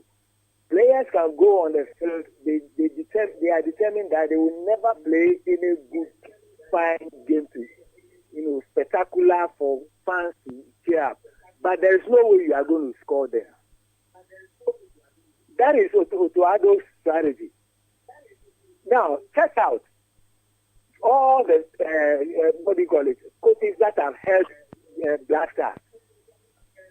Let's do the statistics and see how many people have taken Black Stars to qualifiers and then they have topped this particular feat before. Remember, Black Stars, how many goals have they conceded in this tournament? How many goals have they scored? How many goals in a match? 5-0 and things. Meanwhile, let me tell you, in the game of football, the players themselves decide that if we are not winning, the other team is not scoring it. And that is exactly what has been done. Let's give Otuado the chance to continue. He goes to the World Cup and he's not going to concede. Think about that. That is it. We have been on the field.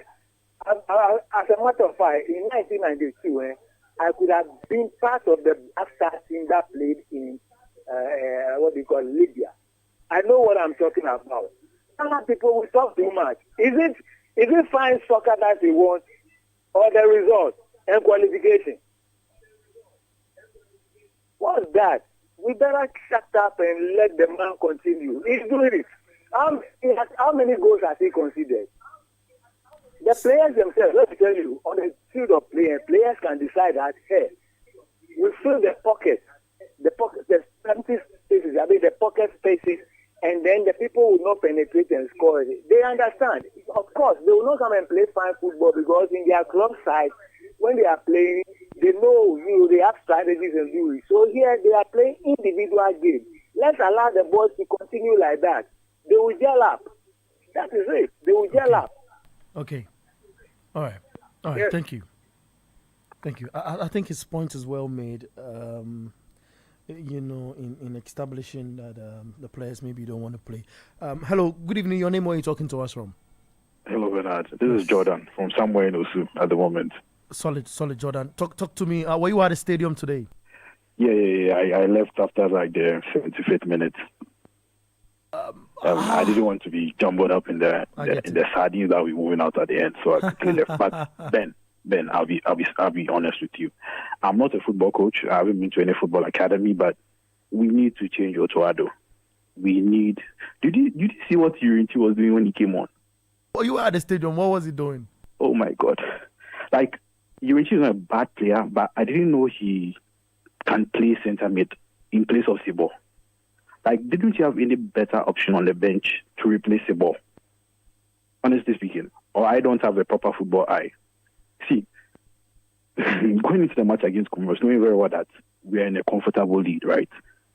5 at the back, Ali Dusedu on the right, Annan on the left. Oh my God. We shouldn't take this man to the World Cup. Sincerely speaking, he has done well. We should compensate him for what he has done. He has gotten us to the World Cup. Fine. But 1-0 with this massive crowd at your back, you are playing a 5-back. Like, oh my God. Thank you, my brother. I agree. I mean, sometimes you have to control yourself not to spew certain words out, and it's important, and I agree. Wow. Good evening. Your name? Where are you talking to us from? My name is Professor Tiambe Kumasi.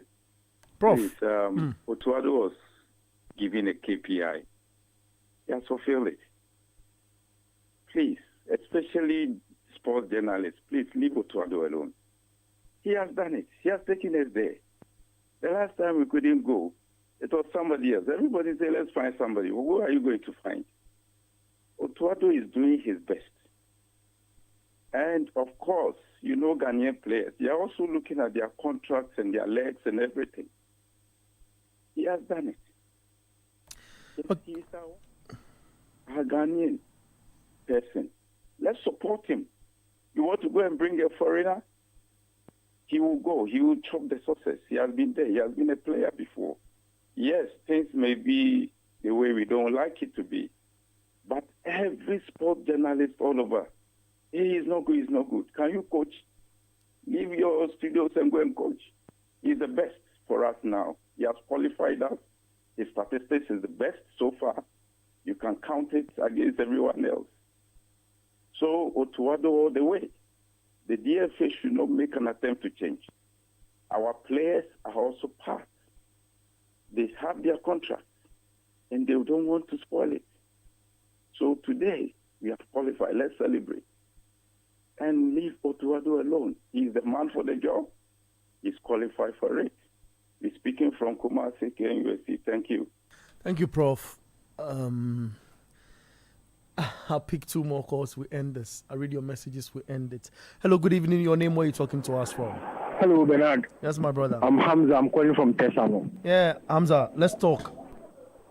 All right. So, first of all, we need to congratulate the team for making it to the World Cup, even though it was expected. And then congratulate the coach and then the GFA and all those people. Now, we are complaining about coaching, right? We don't have a coach. And then, but the truth is, I believe Marco Kulebu is a better coach than Otuado. And they would have done a better job and all this stuff. But going forward, are we like as a country going to continue this whole thing about we'll be looking for the best coaches, we are not investing in our coaches, and then the coaches will come and then will take huge sums of money and all this stuff. Like, when will this end? You get it? So now that we are complaining about coaches, what's the way forward? What do we do? Should we invest in youngsters, young coaches, maybe people in their 30s, young and up and coming coaches? We sponsor them like the way we sponsor students on scholarship, international scholarships, just so that they will go out there and then they learn the modern game. And then by the time they are ripe or we need coaches, we just go bring them and then they will handle our national team. Or we are just going to sit back, always complain and complain and complain, and then we'll do the same thing. We'll complain, but we'll do the same thing.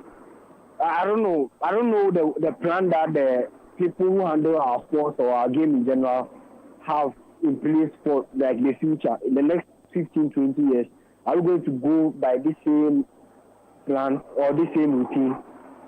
But then the coach, we all know the coach is not good enough. But in the time that they should have sacked him, they didn't sack him. The time he couldn't qualify for an AFCON, they didn't sack him. Now that he has qualified for the World Cup, all those calling for his head should forget it. He will send us to the World Cup. But I believe we should have a better plan going forward. Thank you very much. Thank you very much. Thank you too. Wow, great analysis on radio today. I really want to end it, but I think he's pushing me on. Let me just pick this caller. Hello, good evening. Your name? Where are you talking to us from? Hello, good evening. My name is Sen. I'm calling from Kwashima. What's your thoughts around our Black Stars? My thought is not about the Black Stars. My thought is about the college calling, especially those who are saying that people are bashing the coach. People saying that he has qualified a team. He has qualified a team. And so, against Comoros, against Central African Republic, against Chad, the toughest team in it is against Mali. And then they are saying coach has qualified a team, and so we should leave him work. Do you think they are going to play against Chad at the World Cup? Look, we have qualified a team, yes. We are talking about your style of play. We are not joking at the World Cup. Teams are not joking at the World Cup. You don't qualify a team against Chad and Central African Republic. People will be talking as if Ghana is playing the world's best countries in the world. Qualifying against the world's best countries. We want to see a print in the team. We have good players in the team. So these collectors are saying that we should let him work. We are bashing. I don't understand them. They just want the national team to go for it. Or they just, yes, Ghana has qualified them. So, is it not the same coach who went to the last World Cup? It's the same coach. So, did they see what happened? Is it the same coach who was trying to qualify Ghana? He didn't qualify Ghana to the African Cup of Nations. They've forgotten just soon, just right now. Last World Cup, they just forgotten about everything. The same coach who went to the World Cup did nothing. They forgotten right now. They are saying that he has qualified the national team to the World Cup, so we should stop bashing him. The man is not good enough. It's not that the GFA people, I don't know. They don't know what they are doing, so even the coach doesn't know what he's doing.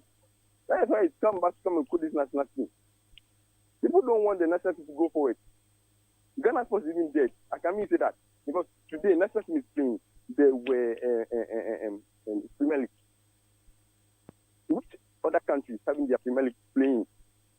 Only in Ghana. National teams are playing qualified. There's no Premier League in their country. Ghana is having Premier League today. What the national team is playing today. I don't have anything to say anymore. Thank you. Thank you. Thank you. Sometimes we have to allow the people have their say. Let me just use 2 minutes to clear the messages. Then we say a good night. Right? It's fair. Or what do you think? Yeah, that's it. Let's get into some messages. This is where we should say goodbye to Ottawa. Though we qualified for the 2026 World Cup, the performance is very poor. Zike from Amasaman. Now the removal of Otoado should be seriously louder. Why should you be playing Anan whilst Pencil, Bonsu and Kamaldina are on the bench? Pate look awful. Kudos look relaxed. Ali Seido is better. Any serious coach will keep this or these guys on their toes. This coach is seriously awful, please. I'm on my knees. get him sacked. This is from Good Citizen. Moses Kofino from Ablekuma says, congratulations to Ghana. Also, Ado has done his best. However, we would need a much prettier qualified hands for the upcoming World Cup tournament 2026. He says, greetings to Twiskolina. His sweetness. Was a cancelled Jordan Ayew substitute a mistake from the fourth referee or an evidence of Otuado's lack of confidence in his own decisions? Pauli actually butchered. Otto must go. For a game that nothing was at stake, you don't put 7 players who naturally will stay in their own half on the pitch. The spaces between the 5 defenders plus 2 defensive midfielders and Kudus, Jordan and Semenyo was criminal. He forced them to do too much because the services were not forthcoming. Coach Otuado is the English version of boxer Aite Powers. It's looking dirty, but you are still looking at it. Very incompetent coach. No philosophy, he adds. Otuado is an interim coach. His luck will run out soon. Milan Pandit. Team looks too talented to be playing like this. It's either Otuado needs an experienced coach to work with, or we accept the fact we ain't going far in the World Cup finals. As for firing him, that should have been an option, especially for the team's cohesion and bonding. Adam Darlington, Denver, Colorado, in the United States of America. Let's be honest. Otuado should not be on the bench at the World Cup in the USA. We've been winning without playing good football against the likes of Niger, Comoros, and Chad. Let's clear the 2 messages there and go home. We have scored USA on 3 occasions during Otuado's time in friendlies. They scored us 4. Sorry, Tema. What does that mean? I don't get any impulse of the message, but Lambert in Ottawa says, good evening, Abeku. Why is Joseph Pinto always starting from the bench? This guy is better than almost all our wingers. Is it because nobody is doing PR for him? See the guy's energy when he comes on. Our coach should be serious, he adds. Thank you very much, guys, for your time this evening, for your messages as well. And I mean, you sticking with us throughout the whole show for today. We thank you for joining us and staying with us. Surely we'll come your way with with more analysis in the course of the week to break down what's been happening with our national team. So we'll say goodbye to you. Beauty for Ashes will take over now on your radio. 97.3 City FM. I am Bernard Abeko. Thanks to Coach Christopher Nimley, Benjamin and Ketia. Of course, we're live on TV as well for Scorecard. You can go there and join the rest of the analysis there. Edwin Kwakofi, Yahweh J. Minta, Manuel Kwache Angelo, and Kobnamafo. And of course, Gabi Ofer was stationed at the Accra Sports Stadium.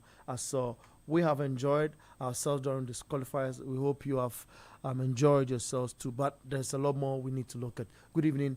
And God willing, tomorrow will come on your airwaves on the biggest morning show for kickoff.